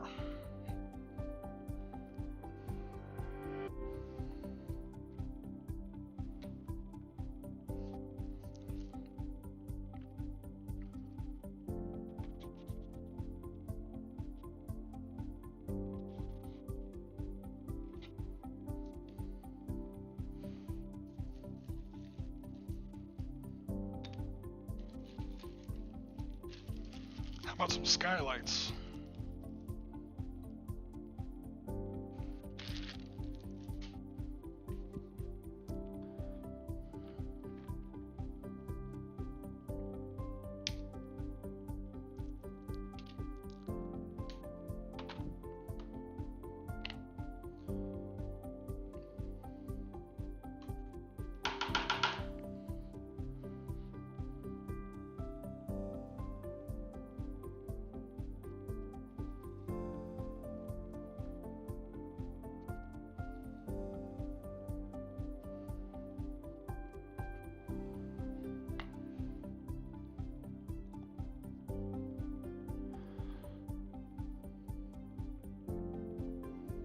Oh, this is the brush that I accidentally got some super glue in.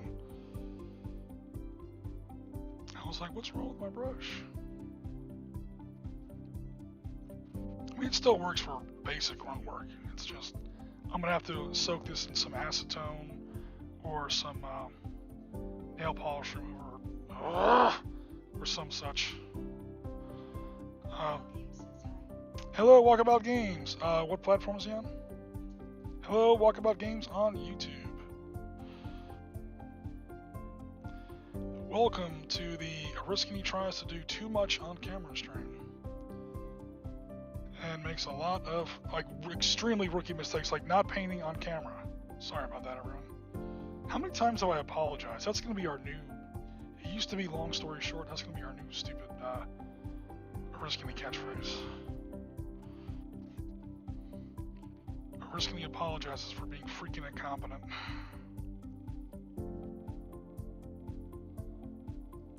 But let me tell you something, guys. If you've never tried it, hobby on stream, on camera, is freaking hard.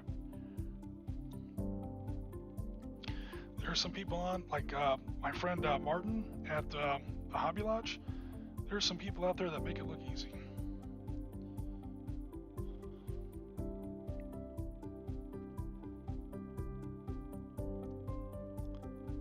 I am not really one of those people. I can make a virtual war game look easy. Oh my god, how do you do that? I just make the pieces and I put them in Excel. Oh, but I mean, like, how do you do that? I just told you. No, but I mean, like, how do you do that? However, when I try to do something like this,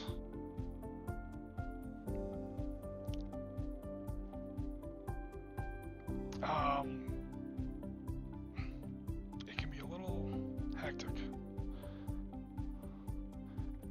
Especially when OBS starts crashing.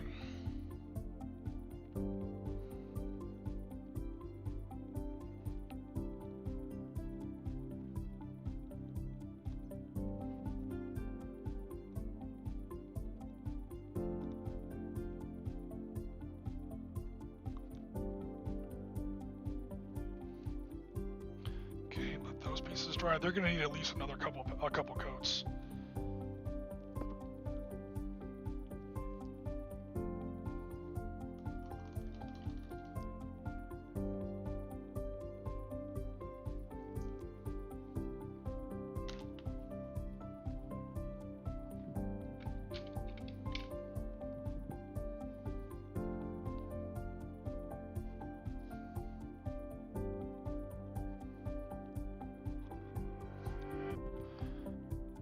I can't believe I glued that on there with the D facing up. You can see the D right through the paint. And then I drop it, because of course I do. That's alright, I'm gonna have to give it another couple coats anyway.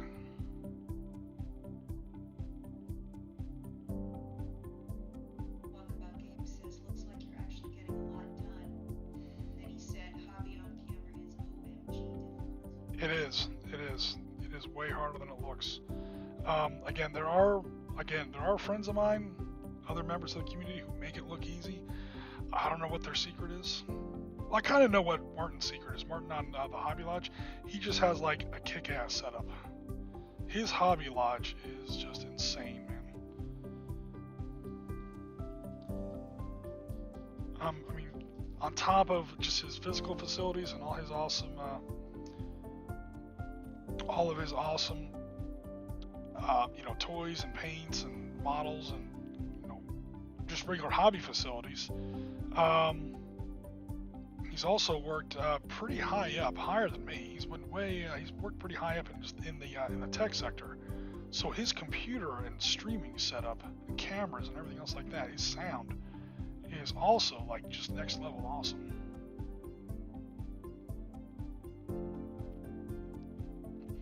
So he can effortlessly like switch from camera to camera, different views. They're always in focus. He's always got great. And we watch one of my streams, and it's like, ooh, risky. What are you doing, man? Lay down there now. But the good news is, Walkabout Games, yeah, thanks very much. We are getting some stuff done. Another thing I did legit underestimate was, this is totally my fault, is a lot of stuff I'm going to be doing here is on wood. And wood drawing is not the same, or painting is not the same as other mediums. You're always going to need a couple different coats, and it's going to take a while. So that's fine for a hobby, but maybe not the most fun stream in the world to watch. I did kind of forget about that factor.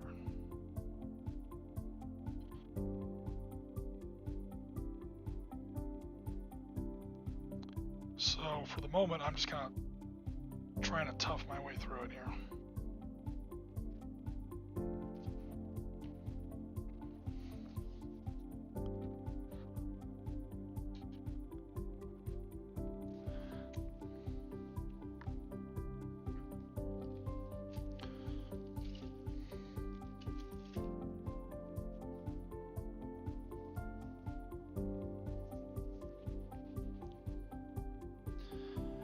Alrighty.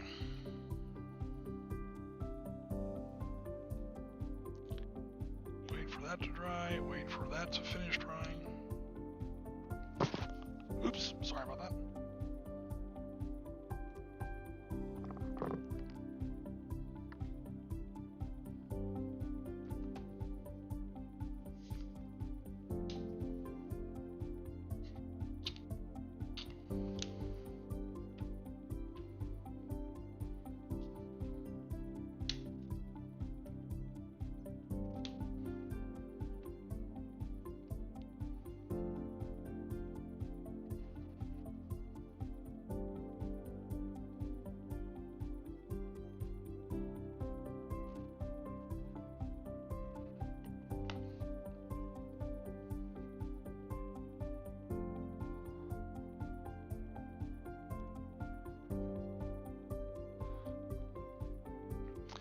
as I've said a million times, wood is very thirsty when you're painting on it. It will eat up a lot of paint. So probably a good time to either pre-coat it with some sort of a priming or sealant, or just use less expensive paints, because you will use a lot of paint.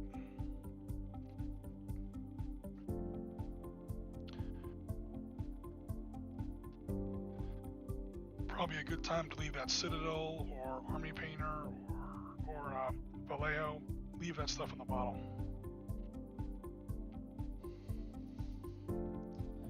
Alright, second coat on those skylights definitely looks a lot better. Those are almost done. The other chimney has fixed on there pretty well. Our stanchions have gone pretty well. I might go ahead and put some rust effects on those stanchions. Ooh, some more paint got missed on that. Alright, give me a second.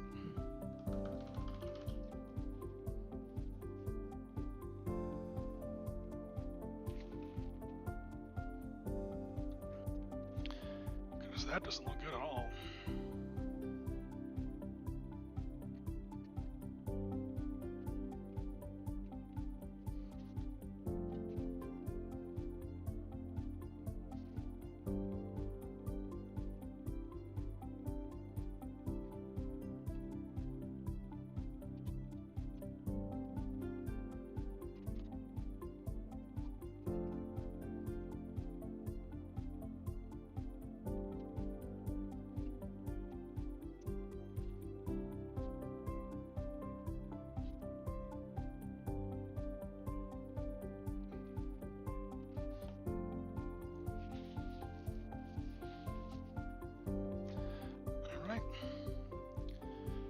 We've got another idea for a small. Ooh, you know what we might be able to build?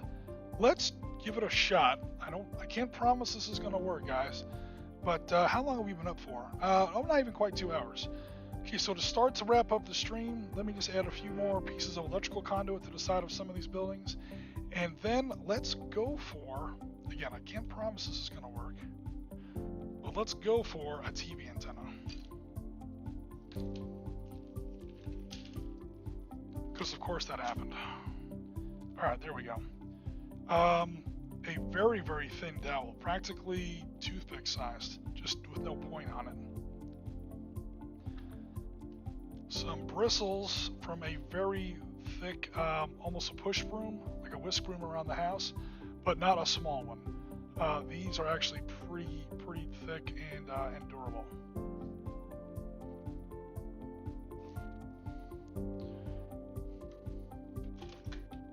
I found all my old hobby knives. I couldn't find them on last stream, because of course I couldn't. Get a clean cut.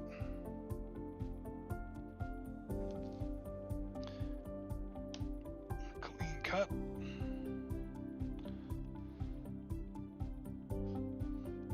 then I want to get some more that are the same length.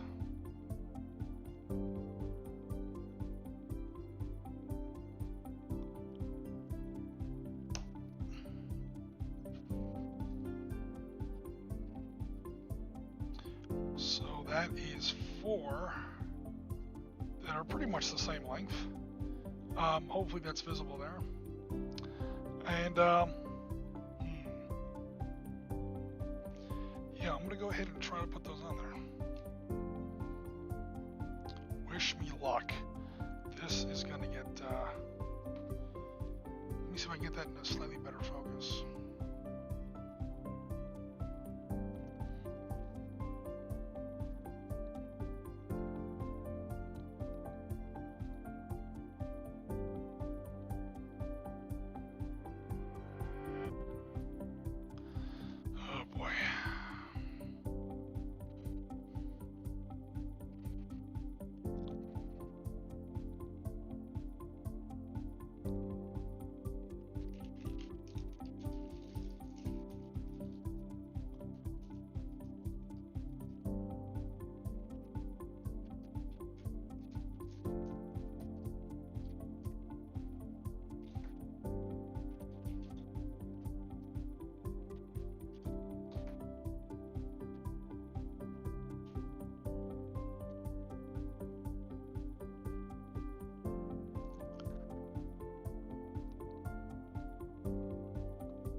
Set that down very gently.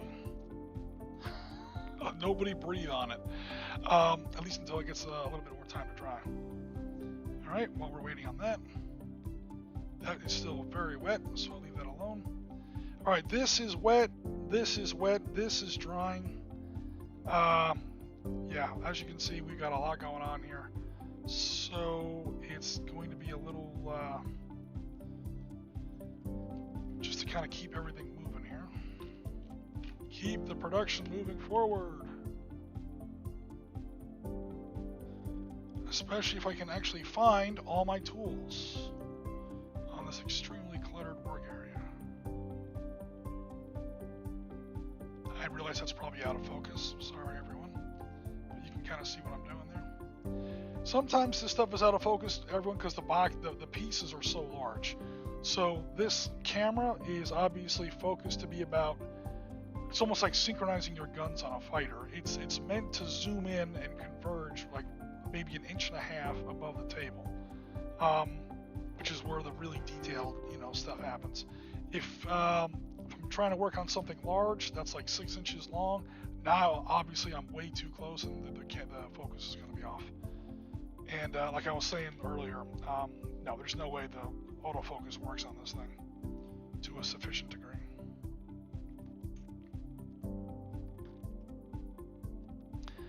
With pine pieces this small, you can get away with a hobby knife. You don't need a saw.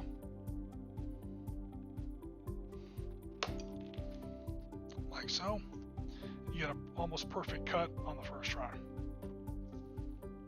TFTF says, God, I hate having to glue parts together. A body, 2 arms, and a weapon. Oh yeah, I totally whiffed on that comment. So I'm sorry. TFTF said something about one piece metal pieces, or one cast metal miniatures.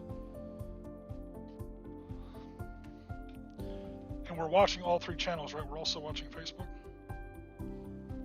I hate having to glue 4 parts together on a body, 2 arms, and a weapon. Man, when you have to glue the weapon into the arms, that is the worst. That's where you get floating gun syndrome. That is awful.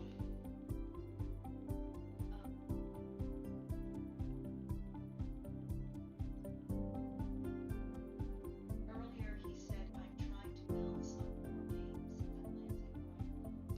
games. So some war games, Atlantic Iron Core miniatures. Jim, when I'm talking, that means listen.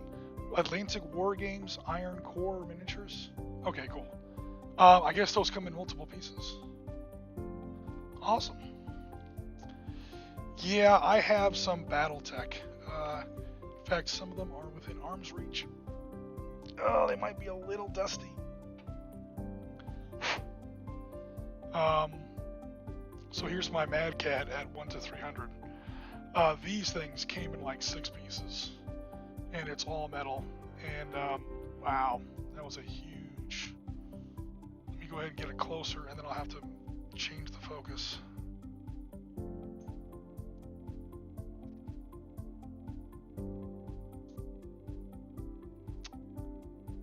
Yeah. So I mean, it came out good, but holy mother of God, that was a little bit of work. I was actually trying to get these things together. Nothing against Ironwind Miniatures. I think they are what Ral Partha eventually turned into, or they're like a part of it or a subsidiary. I'm not exactly sure how that part of it worked, but yeah, a lot of metal to glue together, a lot of pinning and drilling, which is not fun on a metal piece, to be damn sure. So yeah, I totally get where you're coming from. Okay, I was cutting this. So, a long story short, take your first shot. God knows I'm gonna be having a drink or 2 after the stream. Not because of you guys. I'm really glad that you guys are hanging out with me. But some technical issues and some hobby issues have definitely made this one a bit of a stress show. But that's all good. It's all worth it. If even a couple people come out to the stream and enjoy it, it's all worth it.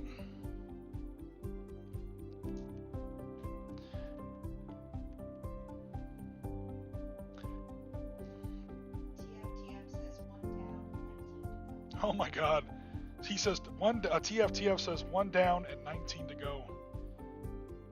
That's yeah, man. Sorry. Although I'm going to be I don't know if we're going to be streaming this because it's a great hobby, but it's going to be the world's most boring stream. We're getting ready for the Battle of Trenton. We're going to hopefully do a 20mm tabletop live stream, no virtual counters, no miniatures, no hexes, the actual miniatures on a real physical table.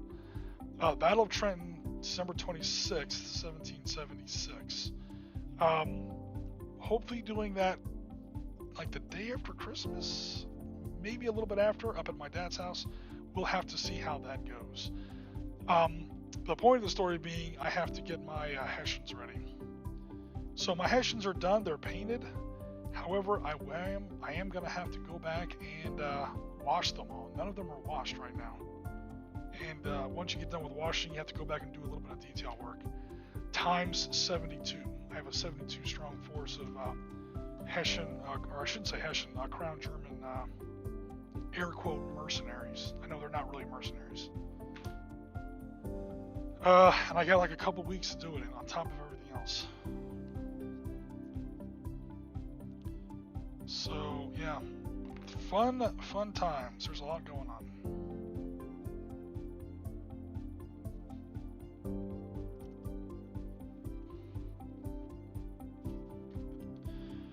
All right, trying to get back to these little vent pieces here.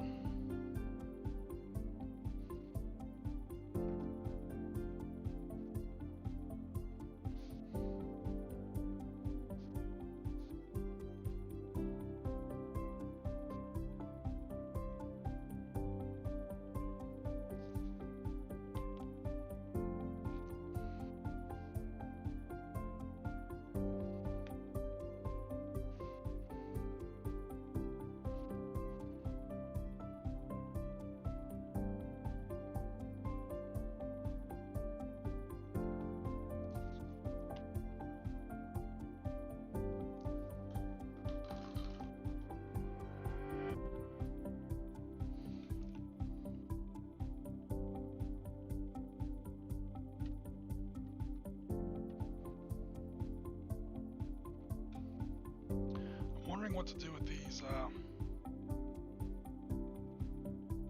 Both Ben and TFTF loved the little Battletech guy. Yeah, those are fun. Good old Battletech. Got some T-55s here that are actually in scale with this building. So again, this is the 20mm scale that we're actually going for here. Got a couple of these. Actually, that's kind of why I picked 20mm for my modern force. I've got a lot of, or I should say, a fair amount of 20mm modern figures.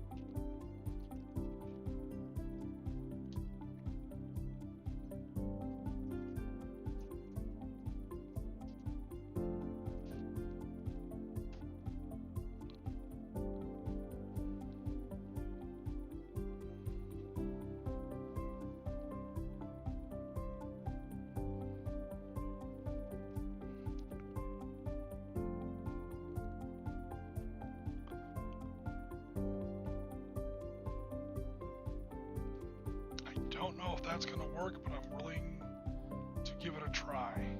So you can see where there's a little bit of you can see the inside of the wood here along the edges.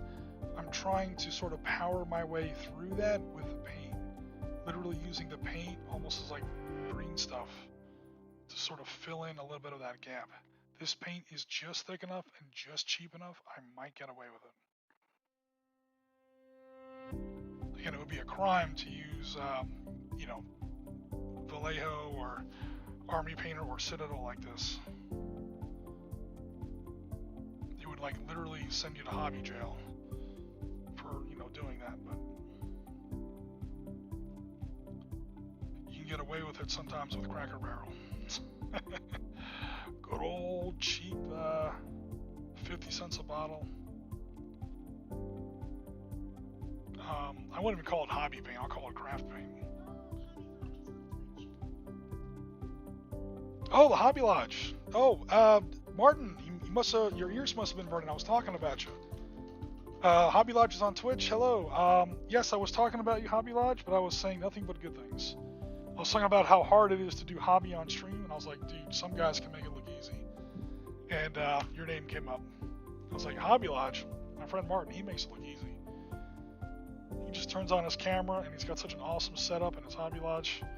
He can like switch effortlessly between different cameras and views and focuses.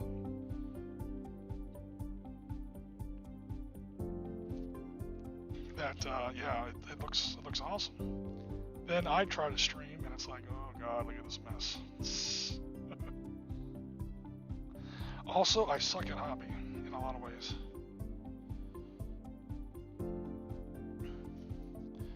Okay, so while that finishes drying, I have like literally 4 things going on at once. I have this electrical conduit, I have these 2 HVAC vents, I have that TV antenna, and I have these 2 skylights. We're not stopping the stream until all 4 of these things are actually done and attached to the kits. Or not kits, to our little miniature buildings here. Alright, so move this out of the way before I break something.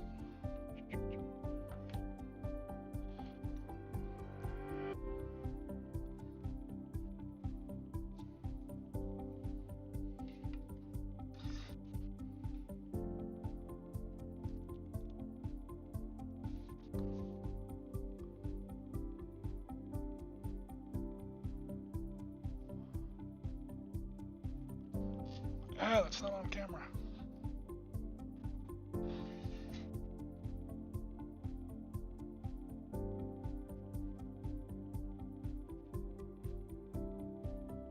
Hobby Lodge says, good things I hope, and then it says, looks good to me now. Oh, cool. Thank you very much. So yeah, Hobby Lodge is like, you know, all good things, I hope. We were talking about talking trash about him behind his back. Nobody please tell him what I was really saying. Yes, it was all definitely good things, Hobby Lodge, I promise. Of course, I'm totally kidding. Of course, Hobby Lodge always makes fun of me in his streams. I'm just kidding. Most of the comments I get in his streams, I totally bring on myself. Alright, so they might need another quick coat of paint, and I'm going to put some rust effects on them, but that's the basic kind of just a little bit of extra detail on the top of that warehouse type building. Notice I'm leaving the majority of the top flat and open, and that's on purpose. Because I would never do it with this piece because it has like a large garage door on it, but other pieces that don't have like that big front garage door, like those big double doors on it, I don't have any handy right now because they're kind of behind Jen's Christmas presents and decorations, but I've got pieces similar to this. They just have more windows. They don't have the big garage piece on there. And what that allows you to do is you just stack it on top of that like this. And thus you wind up with awesome buildings that have, you know, different, like I wouldn't have brick on top of aluminum siding. That building's going to implode on itself very quickly. But basically I've got smaller versions of this pattern, sometimes with flat, sometimes with peaked roofs, and you just Lego block it on there. And that's how you wind up with really interesting buildings. You make about 10 of these, and you make the smaller pieces with at least a small amount of forward sort of circumspect eye toward these might be on the second floor, so don't have big garage doors, don't have big bay doors, like these trucking bay doors you see in a warehouse. Don't, like a truck is not going to fly through the air and get to the second floor of your building. Just use these window pieces. And you can literally start to build, you know, more complex structures. You can also take structures like this and put smaller structures alongside of them and come up with more interesting shapes and configurations for your table. So that's why I was saying in previous streams and also this stream, Yeah, I will put some details on the roof and on the corners and so on and so forth, but don't overdo it, because that's going to get in the way later on in the process when you want to, put these buildings together in different shapes and configurations for your gaming table. And that's when your tables start to look like, holy crap, where did you buy that MDF kit and how much did it cost you? It must have come with 15,000 pieces. It's just a bunch of cubes and rectangles that aren't really cubes, but you know what I mean. There's just a bunch of three-dimensional shapes, very simple six-sided shapes. However, if you build enough of them and you're a little smart about how you apply your skins, you can stack them together any way you want and come up with some really kick-ass looking buildings, especially on a budget. You will need a lot of them though. Hope Jen's gonna move some of her Christmas stuff out of the way and hopefully get some of my other previously made in the same scale building pieces. That would be cool, although not really required, Jen, but thanks. Okay, so this one's a little beat up, but you can kind of see what I'm saying here. Oh, that one also kind of has a little bit of a garage door in it. Okay, so this is another big, oh, that one's all busted up. Wow. Yeah, some of the stuff needs some maintenance. But a smaller warehouse piece, and then you can put the larger one on top, and you come up with some pretty cool looking buildings. Again, there you've got a garage door on the second floor. That doesn't make a lot of sense. Put some signage in front of it, or something like that, or don't build your second story pieces with garage doors on it. It's simple to do. Yeah, but that's the kind of stuff that we wind up looking for here. Is the end purpose, or I should say the end result that we're kind of going for.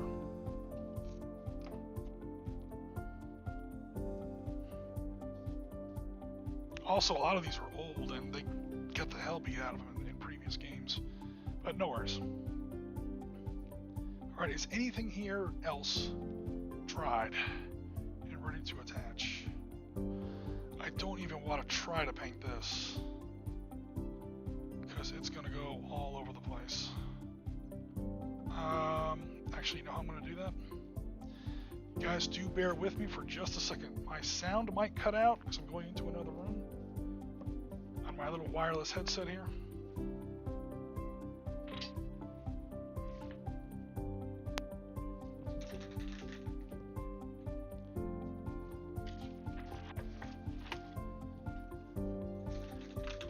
You guys hear a rattle can going in the background there?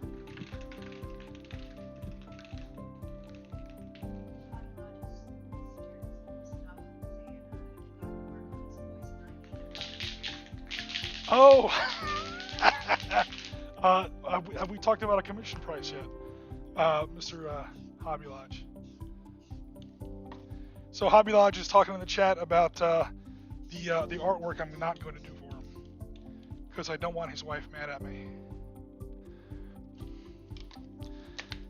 That is going to be not even an original idea. This is not my idea. We were talking about some DC figures before, and he wanted to commission me to do some artwork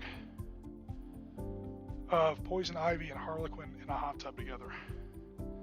I wish I could say that that was my idea. It's not.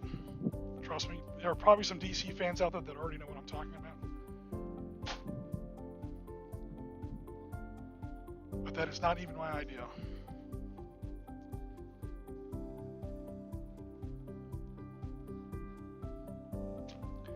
Alright, so we put a little bit of rattle can on there, of this basic gray, to paint that TV antenna a little bit. Is this close to dry? Alright, this is close to dry.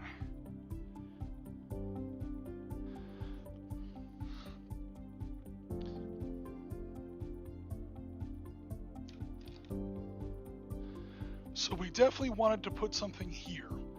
Notice that on this pattern that we downloaded from Google Images, there's a gap between these two windows that doesn't match the gap between these two windows.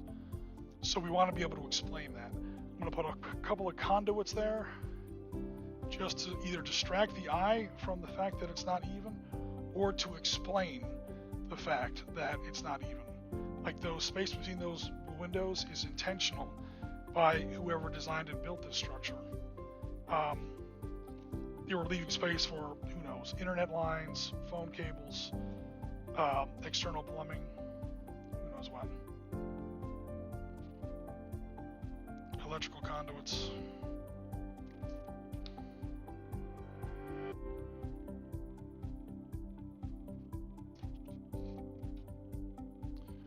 All right, hold your breath.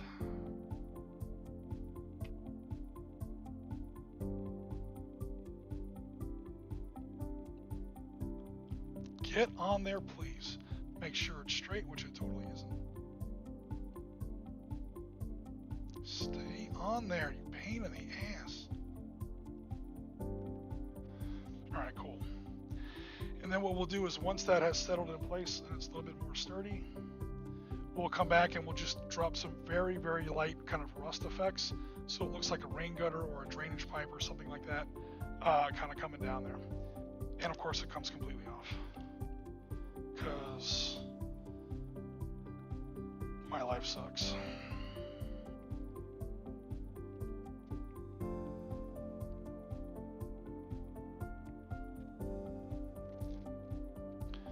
No worries. If at first you don't succeed, fail again.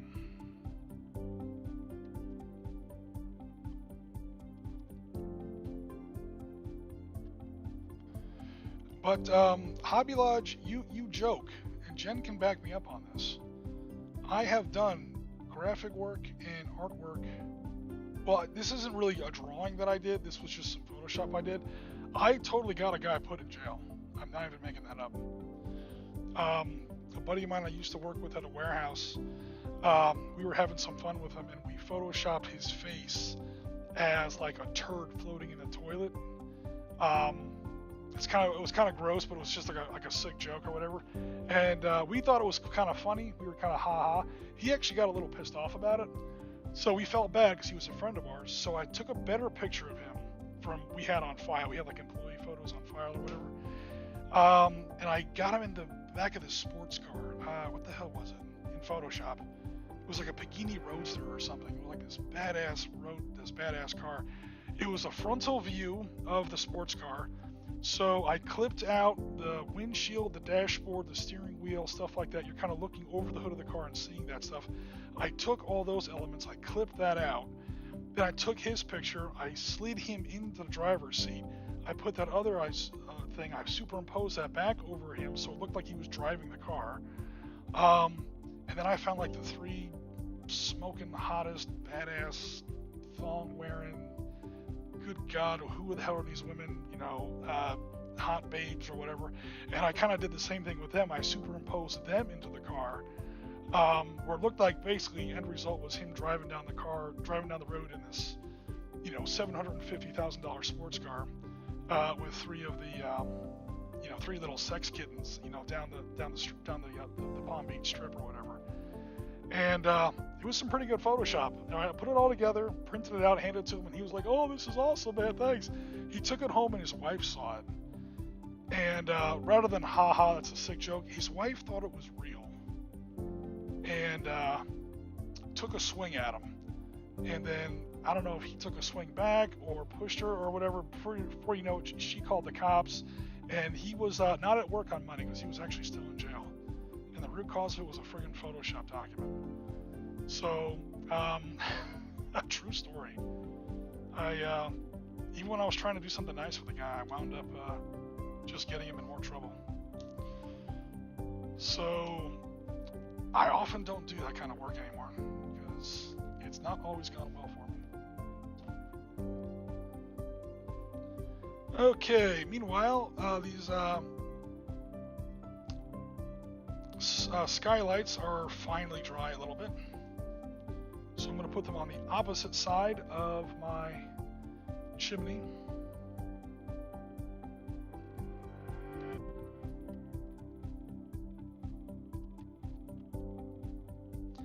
Man, oh man. I'm trying to be sparing with this super glue, but Every time I do that, it winds up not working.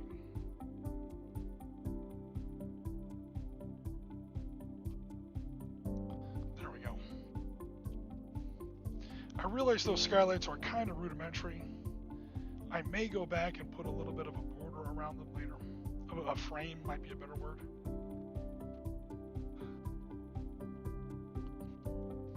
I know what you may be thinking. Oftentimes, skylights should be sunken into the building, which means cutting out a hole in the roof and putting this. You kind of should do that ahead of time, and that's technically not really true. At least the skylights down here. The skylights down here in Florida actually do come up out of the roof, at least a little bit. Although I should still have a little bit of a frame around there.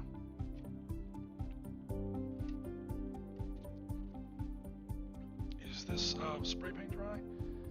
Okay, the spray paint is pretty much dry on this TV antenna there that you probably can't see because of the roof tile thing. Now the question is, how and where am I going to apply this? You could just stick it there on the roof. That's going to be hard, and even if you manage to get it to work, it's going to be fragile as hell. So I'm going to do is I'm going to put another chimney over here. I'm going to fix it to the side of the chimney. Oop, I'm not even on camera there. All right, so the first thing I got to do is build that other chimney that's going to go right there in that corner.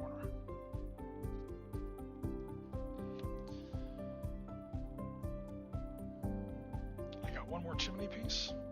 Again, for people who are joining us more recently, this angle has already been pre-cut, so it will match, or not match, it will reciprocate the angle of our roof, because what you want is for the roof to sit, or for the chimney to sit perpendicular to the ground.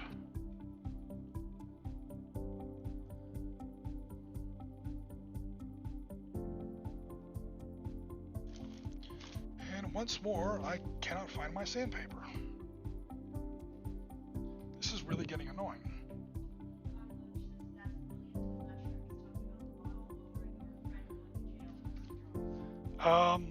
So who was saying that, Jen? Oh, Hobby Lodge was saying that's brilliant, but we don't know if he's talking about sending my friend to jail or the way we're building our little model here. I'll tell you what's not brilliant is I can't find my friggin' sandpaper yet again. This is really starting to get on my nerves. It's like the third time this stream I've lost that friggin' piece of sandpaper. Seriously, dude, it couldn't have gone anywhere. It's right. Okay, it's down here by the trash. Whatever, I found it. Ugh. Annoying.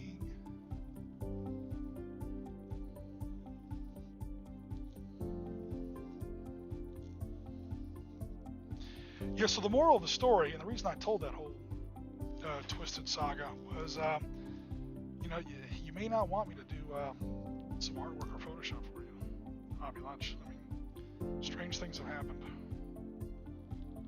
I swear with my hand on this T-55 battle tank, that's a completely true story. I swore on a miniature. So now you know it's true.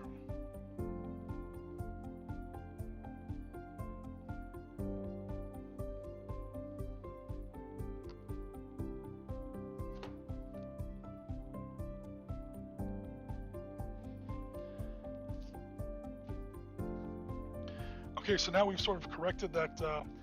It was a little rough cut. It wasn't as smooth as I liked, and the angle was slightly off. So I wanted to just quickly use the sandpaper to correct the angle on the bottom of that chimney piece. And again, that angle is approximated to reciprocate the angle of the roof on which it's supposed to sit. So hopefully now it's a little bit closer to perpendicular there. Is that even... Oh, you know what? I may have overcorrected it now. Damn it. Actually, no, it's good. It's good.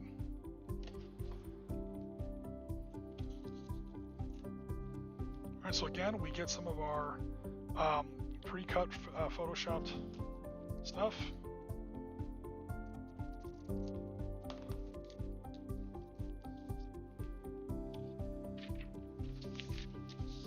scratch paper, put down our piece, Elmer stick glue, paste the entire thing, not just the edges. Get your piece, get it started. Again, I know I've said this a couple times, I'll just repeat for people who may just be joining. Try not to start your paper. Let's get that a little bit closer on camera. Try not to start your paper directly on the corner of the miniature. What you're going to wind up with is all kinds of curling and fraying, and it's not going to look right.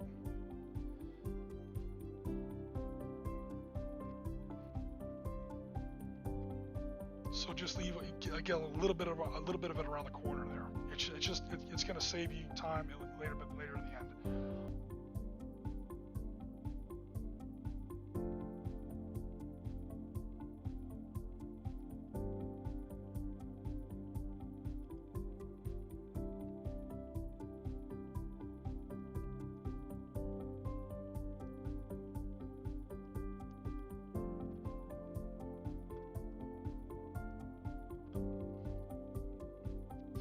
Yeah, that last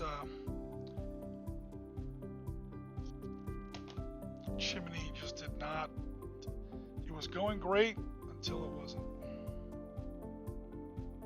Can I nail it again? He nails it again, ladies and gentlemen.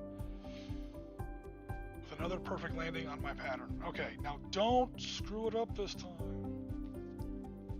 Get some excess glue off my fingers there.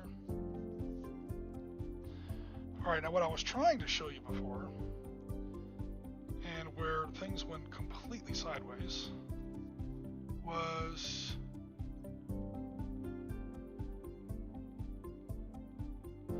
there's a little bit of extra paper there extending beyond the top of the wooden chimney piece.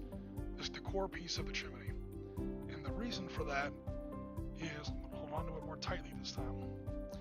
With that thing still covered in glue, and with all that, with paper being as pliable and forgiving as it is, and it's still soaked in glue, or not soaked, but still, coated in glue, we can sort of just implode the edges.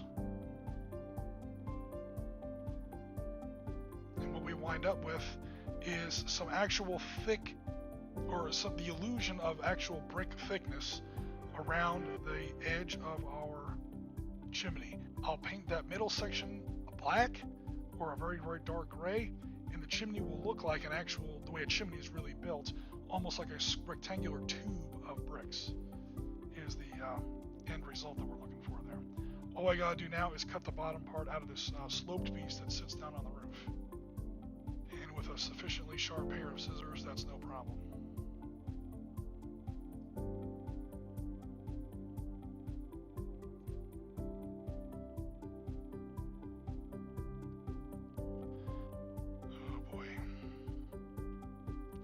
Except there is some glue on the paper, so a bit of a pain.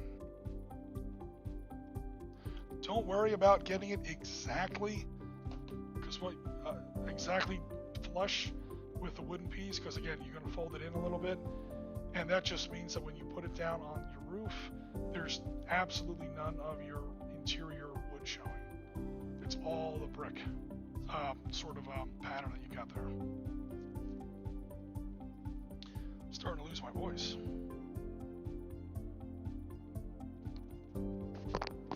Hopefully that sounds a little bit better.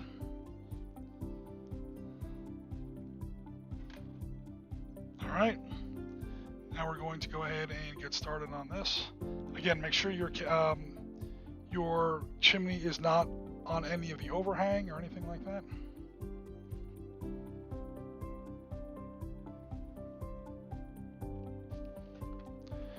Oop, it's a little crooked. So you have to make sure it's lined up in like all three dimensions, X, Y, and Z. Which it now is.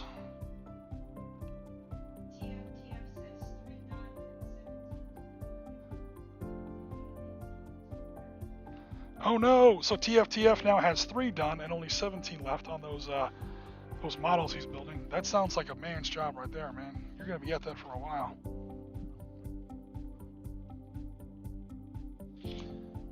So Hobby Lodge, he's building. Oh, I can't remember exactly what miniatures it was, but it's. I'm sorry, what?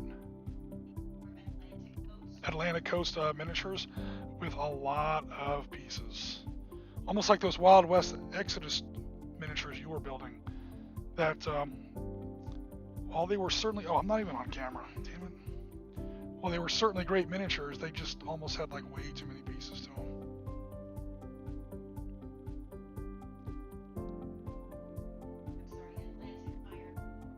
Atlantic Iron Core is the type of miniatures.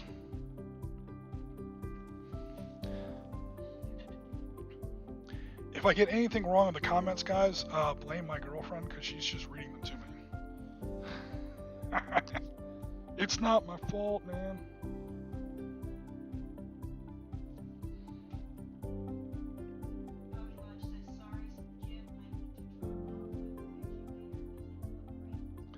Oh, no worries at all. So Hobby Lodge has to take off. I know it's late where it is over there, or it's late where you are over there in Europe. Also, to be honest, we're just about done anyway. We've been up now for 2.5 hours. We're about to call it.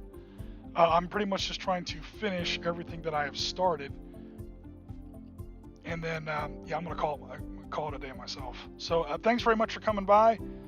Thanks very much for everyone who came by. TFTF, Hobby Lodge, Walkabout Games, Damon, Because Science Teacher. We had a pretty good crowd today. Thanks everyone who came by. Anybody else I may have missed, I do apologize. Walkabout Games was with us for a second.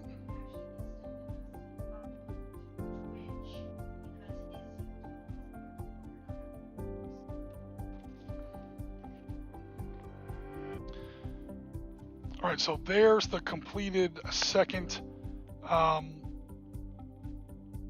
chimney. And the reason I wanted that chimney there is because this way now I have something to affix this TV antenna to.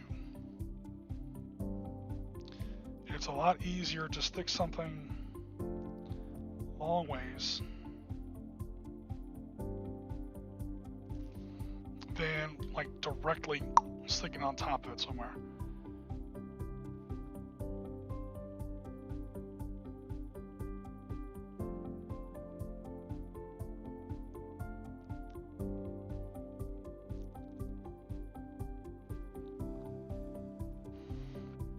That was easy as pie. Make sure it's straight. Now that's not going to be the most sturdy piece on your tabletop, but it'll be all right, especially since it's glued to another actual structural piece, so to speak. One thing I will want to do is, as soon as I find my paint tray,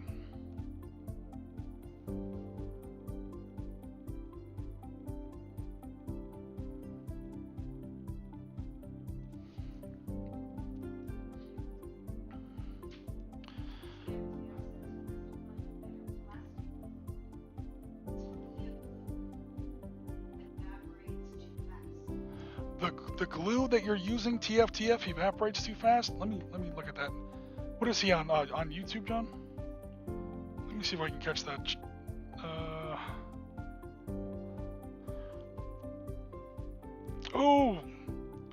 28 millimeter is so small it hurts my eyes. This is 20 millimeter. Pizza's on its way over there, Piotr. I have to find a better plastic glue. Gotcha. Tamiya glue is evaporating too fast. Yeah, it either evaporates too fast or it sets too fast, and before you know it, you don't have any you don't have an actual glue. All right, that's a little too big. Do I have any slightly smaller pieces on here that I can use? That's too thin. I'm looking through my inventory of little sticks. So bear with me for just a second, everyone, while we get ready to wrap up this stream. Oh, you know what I want to do rather than add more?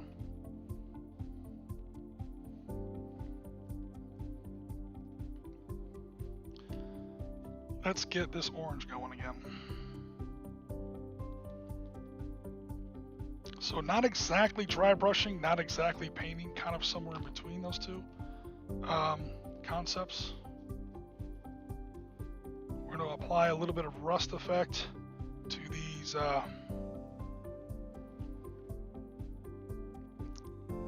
some kind of roof vent. Little HVAC vents. Heating, ventilation, air conditioning. So you kind of go around the edge there, and then with a little bit of paint left on your brush, I do a little bit of streaking. He said he does streaking. You guys know what I mean. Like a streaking paint effect. Don't get any weird ideas, Hobby Lodge. It's not that kind of stream.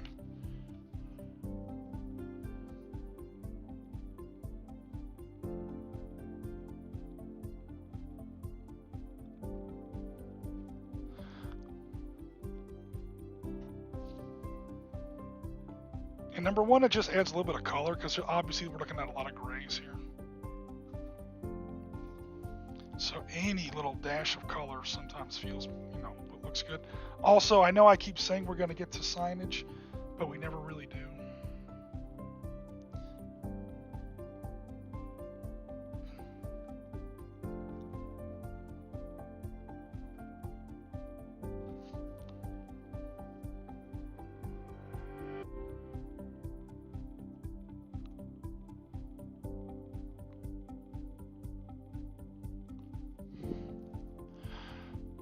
All right, so now our HVAC units look, properly like they've been out in the sun for years.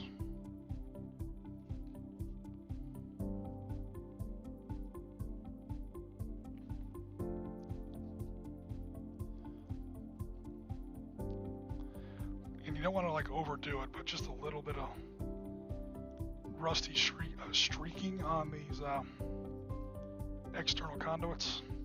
Another good thing that might be good on these conduits, especially since they got these bases, is a little bit of basing, like a little bit of weeds, grass, that kind of nasty crabgrass that grows up around industrial buildings. There's always a crack in the cement somewhere, and there's a couple of nasty, crabgrass or dandelions or something growing up through so something like that. Well, that's coming out really strong on camera. It doesn't look that strong in real life. Holy mackerel. I must have my contrast on my camera up too high.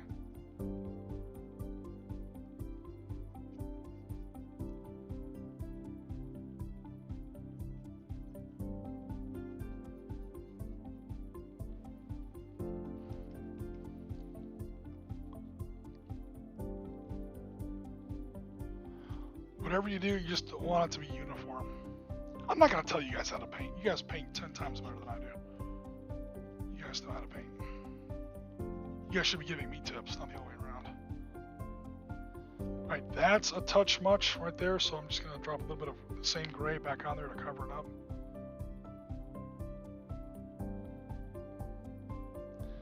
When that dries, it'll be the same color. Acrylic always dries a lot darker than it goes on, so bear that in mind, especially my kind of acrylic, El Cheapo Apple Barrel.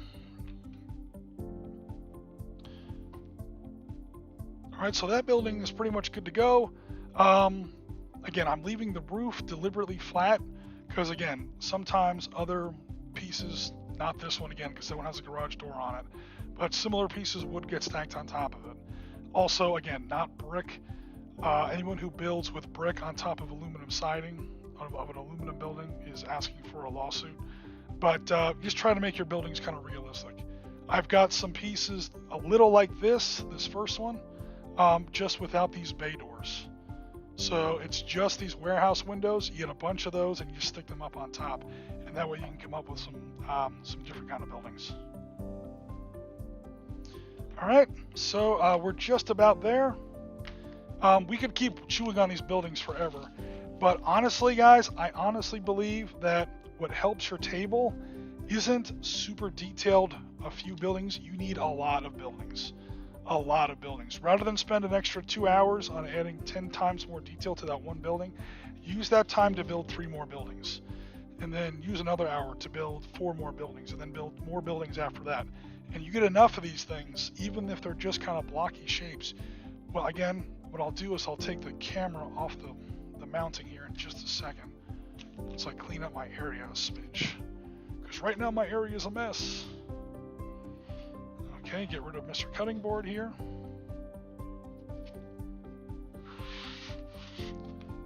Disaster ensues.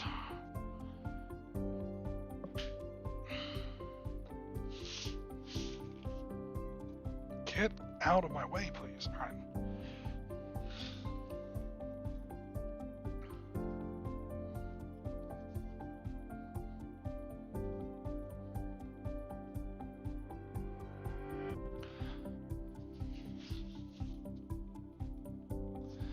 Okay, so what I'm going to do super fast is take this camera off its mounting. So I apologize for the shaking that you're going to see for a second. And that's kind of where we wind up.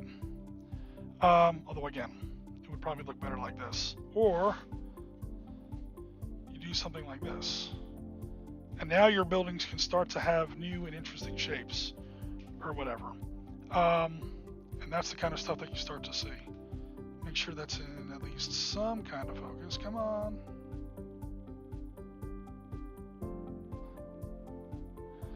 And I don't know where my little operator went to. Oh, he fell on the ground. That's great.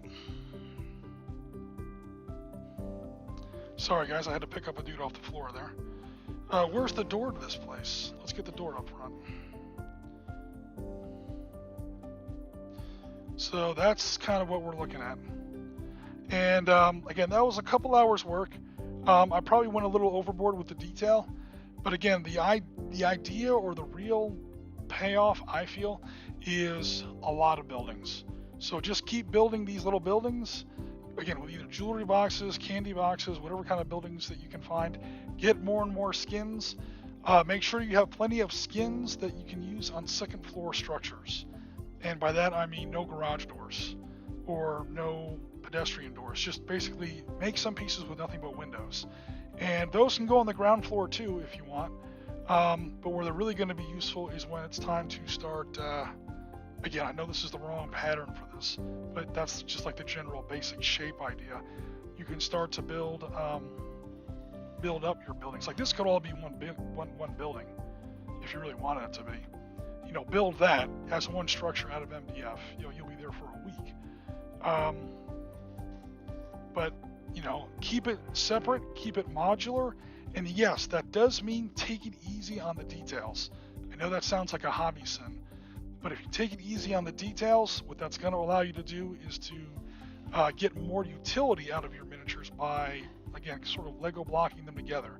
And the more buildings you have, what you really are going to wind up with from a gaming perspective is more of these, you know, badass little alleyways where, you know, guys have, you know, corners and lines of sight and the stuff that kind of makes a war game interesting. So again, I've got the camera in my hand right now, so I know it's kind of wonky on you know, the Zack Snyder style shaky cam. Sorry about that. So that's pretty much going to wrap us up for today, guys. Oh, Rasmus just joined us. Okay, Rasmus, better late than never. We're just about to go ahead and close it out, but this is pretty much where we wound up today. So again, the buildings are complete. I got a little bit too much glare on some of these structures. Sorry about that.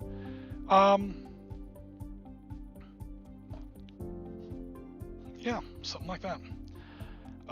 So again, guys, you can build your own terrain, and especially if you're into moderns. Sitrep Podcast, we do mostly moderns, although of course other historical periods as well, but mostly moderns, and modern war equals urban war.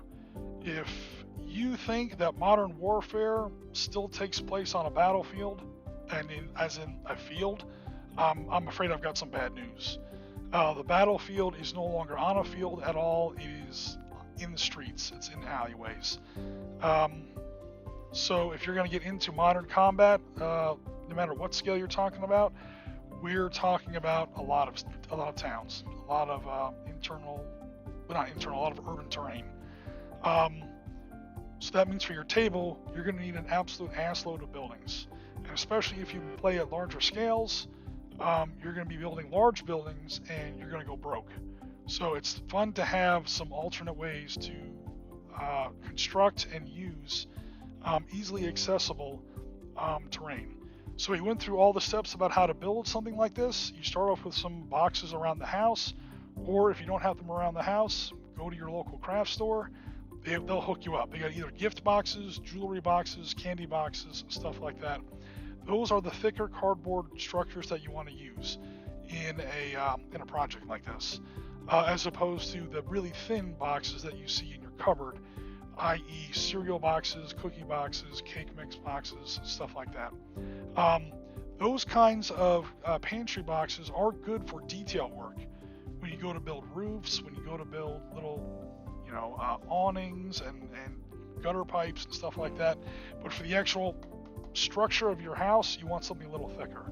And that's again where you see your jewelry boxes, gift boxes, and candy boxes, stuff like that at the craft store. It's a little bit more expensive, but you're talking about like that kind of that kind of box, like $1.99, and I still have the lid.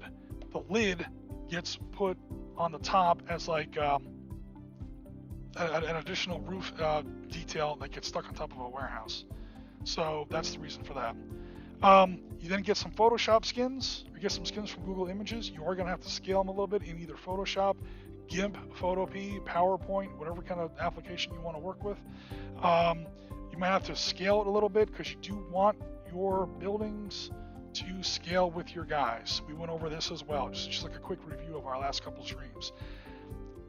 Urban terrain is a lot less forgiving when it comes to scale than other terrain, trees, bushes, hedges, hills, because it could just be a larger tree or a smaller hedge or a bigger hill or a smaller bush or whatever.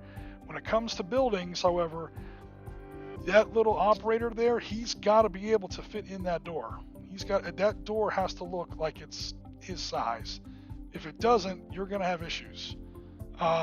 You can obviously get away with it, but your table's going to look a little wonky.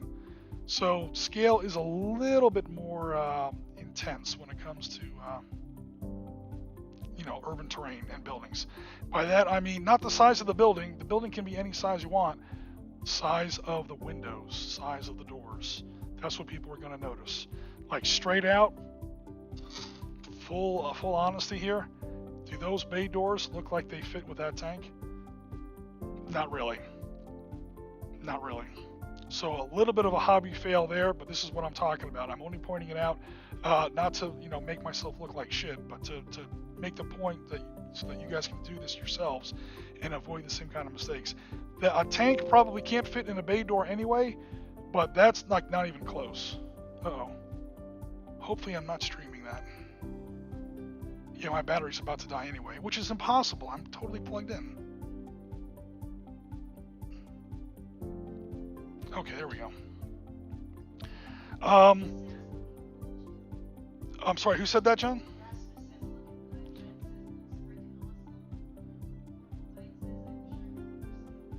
Oh, wow. Okay, so Roperbite says, I wish I had your skill. Thanks very much, Roperbite. Again, it's not really a heck of a lot of, not a lot of skill to it. It's just finding some of these skins and applying them to some basic shapes. It's a lot of pacing. It's what it really is a lot of patience. I say that especially because I know you game in very large scales, and finding urban terrain at the scales you like to play at must be actually pretty intense. I don't even know what you use for buildings. I remember you were talking before about some of your solutions. That definitely sounds like you're already on the right track. But what was I going to say? Yeah, and then once you get the basic shapes built, you break up the outline of the cube a little with some basic stuff. Some awnings, some chimneys, some TV antennas, some chimneys, some HVAC vents, some little external stanchions, little stuff. Don't go crazy.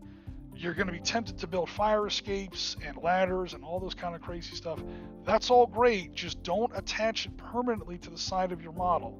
Because again, one of the great things about this process is you can literally start to, build buildings, combine your pieces into larger, more complicated, cooler looking buildings. And you can't do that if the outside of your building has too much structural clutter.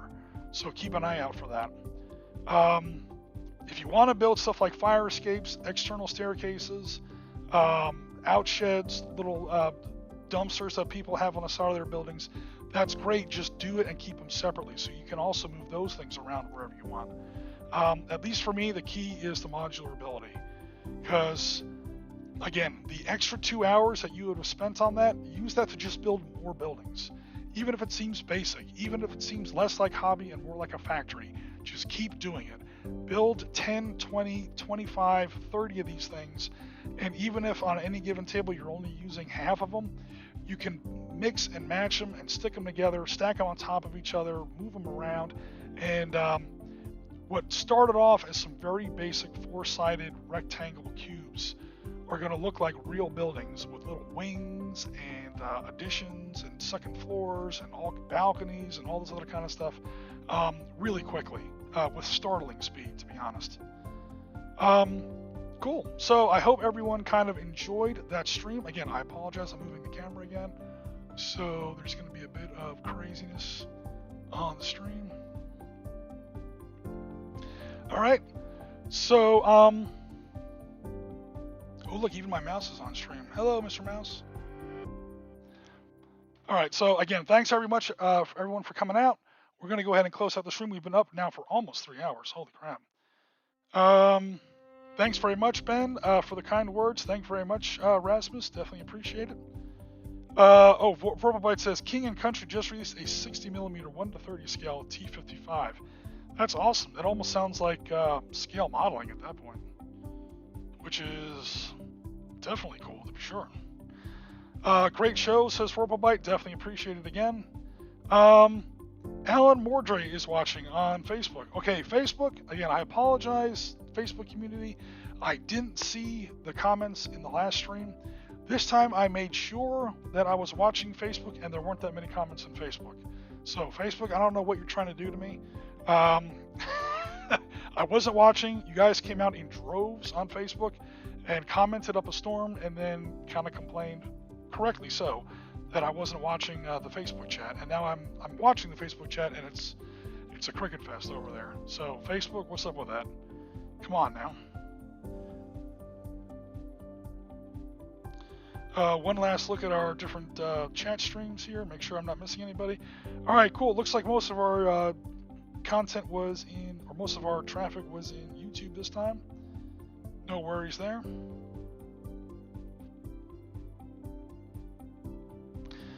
All right, guys. Enjoy the rest of your Sunday. This is Oriskany Jim. Closing out the stream one more time. Definitely appreciate it. I think we do have an actual live war game for you next Sunday. I will be in touch about that. If I don't, Bill will definitely have something. Bill is working feverishly on his 28mm Rourke's Drift project. So they have a lot of work to do to get done before they get to the January 22nd anniversary of that encounter. But they are making some great progress. That said, they do have a grown-up job ahead of them. They got a lot of work ahead of them. So we wish them luck. And again, they're doing great jobs so far. So we'll see how they progress in the coming weeks.